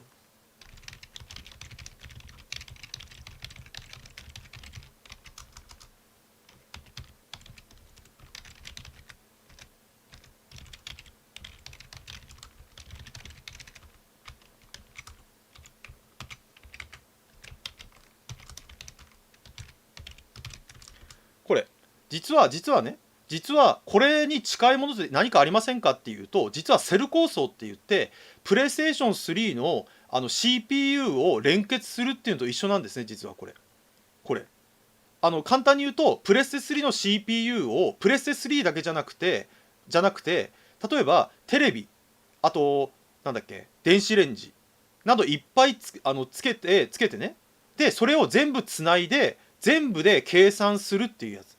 全部で。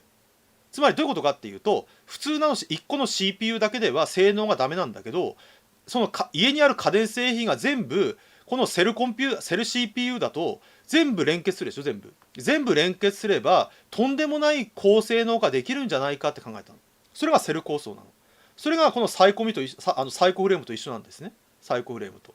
そうだから最近だとほら実は同じようなことやってるのはなんだ例えばほら今だとマイニングかな。今だと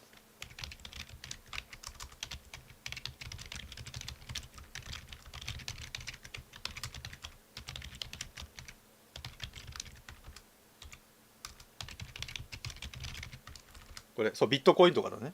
ビットコインとかそうそういうことです。そういうことで、サイコフレームはなんですごいのかっていうと、フレームの中にもう小型どころか粒子単位、要は本当にマイクロ単位、要は本当にちっちゃなチップとして入れられたんで、ほとんど重さも上がらないんですね。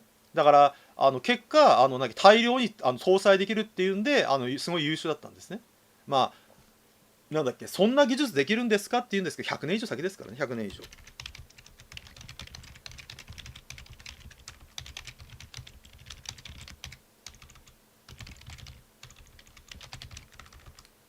こういうことですね。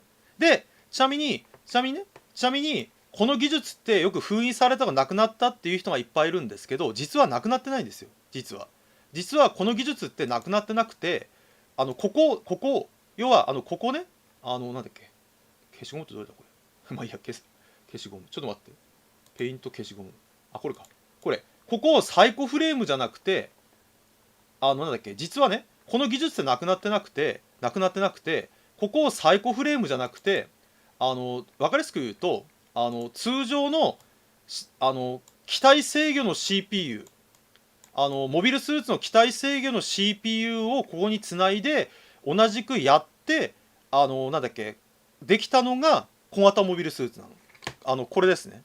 画像出した方がいいか。ちょっと待ってくださいね。ちょっとお待ちください。画像。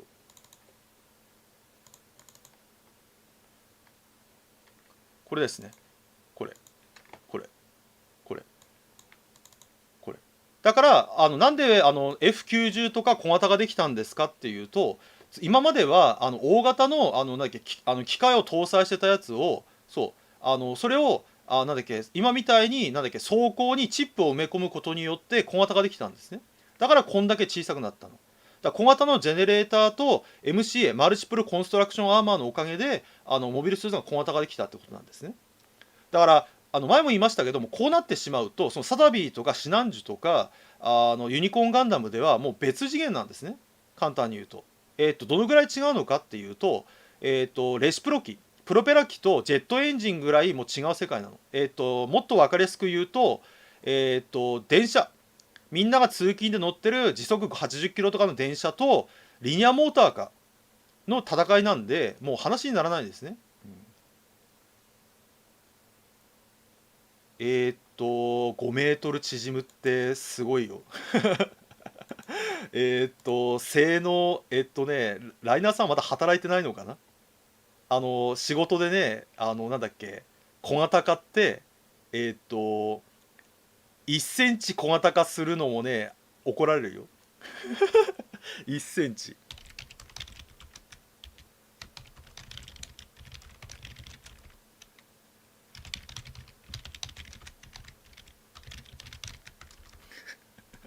うん。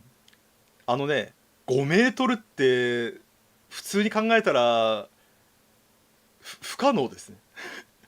まさになんだっけ、なんだっけ、どうやって、だってあれでも簡単に言うと、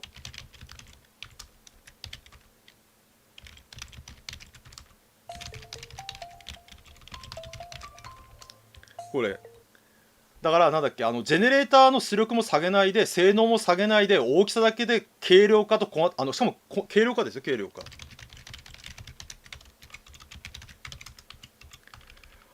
これはね、なんだっけ、多分なんだっけ、技術のCAD とかやってる人なら、CAD やってる友達に聞いてみ、CAD やってる人に。なんだっけ、例えば1メートルのものを1センチ縮めてくださいって言ったら、じゃあ性能とか下がるけどいいんですかって言われるから。じゃあいろいろ問題が出ますけどいいんですかっていう。そう。だからそういう話、本当に。だからなんだっけ、まさにサナリーの技術力ですね、サナリーの。すごいですよね。性能とか一切変えずに大きさだけ小さくしろって話ですからね。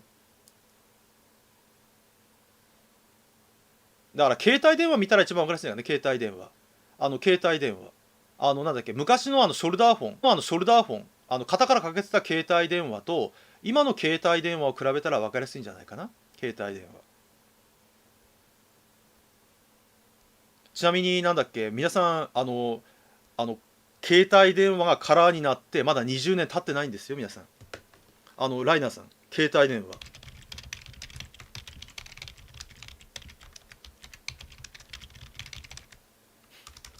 なんだっけ、私は2003年だったかな。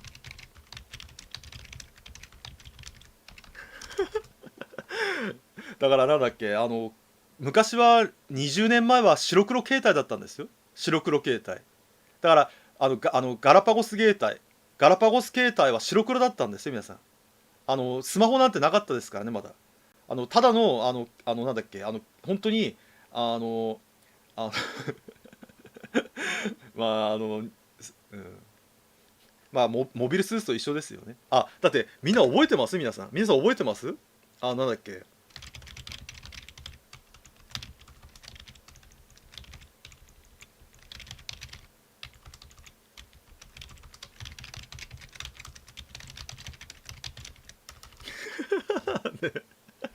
ねえ、これみんな、なんだっけ、昔の話じゃないですよ、皆さん。昔の話じゃ。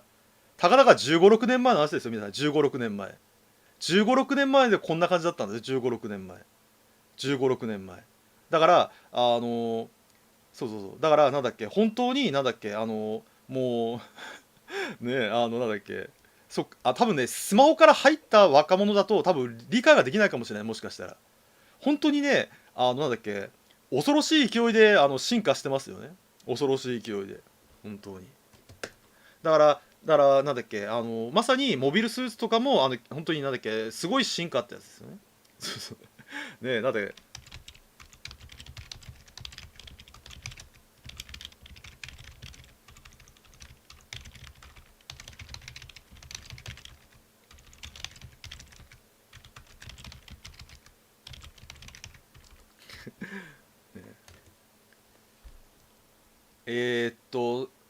ガラケーの画面だと文字が潰れてしまうんで、ガラケー用にあの作り直したファイナルファンタジーなんだね。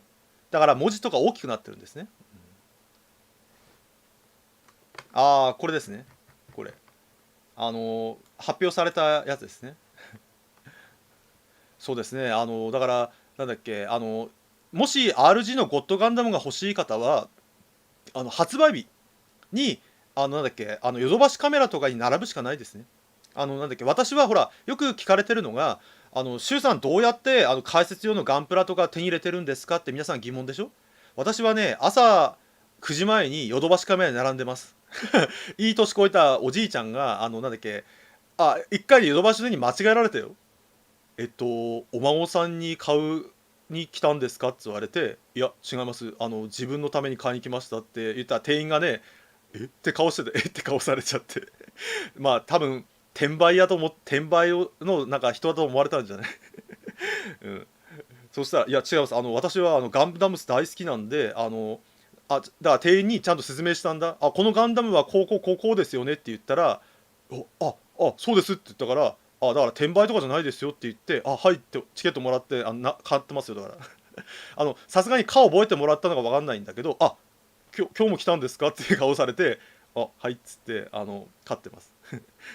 なんだっけ、朝一で並んで買ってます。朝一で。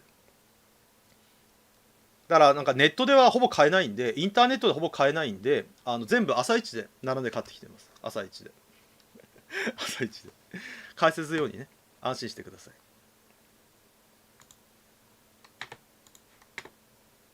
ありがとう。ありがとう。ね。若いって言ってもらうと助かりますね。ね。若いって言ってもらうと助かります。ね。ものすごい助かります。ね、若いって言ってもらうと助かります。ね。ね、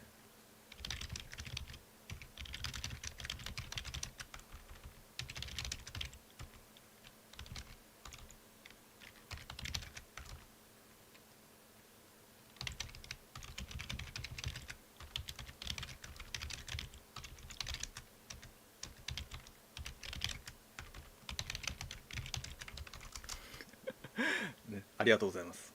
めっちゃ助かります。だからリアルに会うと皆さんが衝撃受けるんで、顔出しはできませんね。ね。だから聞かれるんだ。ヨドバシカメラまで転売対策してるんで、最近聞かれるんだよ、行くと。聞かれるんだ。聞かれるの。だから聞かれて、なんだっけ、いろいろ答えてる。だからなんか聞かれて答えてるって感じかな。まあ、ただほら、何回も来てるからもう顔覚えられちゃったけどね。だからあんま聞かれなかったよ。最初の1回ぐらいか2回ぐらい聞かれたけど、あとそれ以降はもう、なんだっけ、顔覚えられちゃったから、そう、なんだっけ、ほら、もう顔がじいちゃんだから、なんだっけ、もう、店員も分かってるから、なんだっけ、あんま聞かれなくなりましたね。まあ、そういうことですね。そうそうそう、全部答えられますよね。まあ、そういうことです。はい、じゃあ、あれですね。もう、すごいな、もう3時間しか喋りましたね。えーっと、じゃあ最後に、まとめましょうか。よかったら、生配信の高評価、よかったら高評価、グッド、お願いいたします。よかったら高評価、グッドお願いいたします。あと、ツイッターとインスタグラムやってますんでね、よかったらフォローお願いいたします。周平チャンネルで検索していただければすぐ見つかるんでよろしくお願いいたします。つぶやいたら、いいねとリツイート。最近リツイートとか70件とかついてるんで、ありがとうございます、皆さん。ね、なんか、いいねが70件とかついてますんでね。ありがとうございます。シャア専用指サックさん、ありがとうございます。なんだっけ、シャア専用さん、なんだっけ、動画見ていただいて、逆に質問していただくのがいいですね。もしよかったら。もしね、私に質問したいなと思ったら動画見てください。で、動画見て、なんだっけ、それでも分かんない部分を聞いていただくと、すぐ答えられますんでね。よかったら。ゆきさんもナイスパーありがとうございます。なんだっけ、そっちの方が助かるね、正直。なんだっけ、いきなり突拍子もない質問よりは、例えばこの動画見たんですけど、これどういうことなんですかって聞いていただくと、多分すごいスムーズに答えられますんでね。よかったらぜひ、なんか、飯食べながらね、あとお風呂入りながら、なんかその、ついでで構わないんでね、よかったら動画見ていただければ、それで見ていただいて質問とかしていただくとねすごい助かりますんで。でよかったら、コメントできる方はチャンネル登録者のみなので、よかったらチャンネル登録お願いいたします。登録していただければね、4日後にコメント可能なのでね、よかったらお願いいたします。あとよかったらメンバーに参加していただくと助かりますんで、よかったらチャンネルメンバーにも参加していければ、月々490円で入れますんでね、月々490円で入れますんでね、よかったらお願いいたします。メンバーにはね、なんだっけ、あれ、ガンプラの画像とか、倉庫の画像とか、なんだっけ、私のなんだっけゲームの画像、なんかいろいろね、たまにアップロードしたり、あと今後の予定とかもアップロードしてますんでね、よかったら、メンバーにね、参加していただければ、110人ぐらいになったのかな。よかったら、メンバーの方がね、増えていただくと、あっという間に倉庫が建設できてね、なんだっけ、あっという間にアナザーガンダム開設できますんでね、よかったら応援よろしくお願いいたします。あとよかったら、ね、たくさん動画いっぱい見てもらえれば助かりますんでお願いいたします。はい、では今日はね、これで終わりたいと思います。次の生放送は来週。で、来週も、スペシャル動画。来週はスペシャル動画ですね。来週は、なんとみんなが大好きな、モビルスーツのスペシャル動画が投稿されますんでね、よかったら、動画の方もね、よかったらご覧になってください。はい、では皆さんね、長々とお付き合い本当にありがとうございました。はい、皆さんお疲れ様でした。はい、お疲れ様でした。はい、皆さんお疲れ様でした。はい、お疲れ様でした。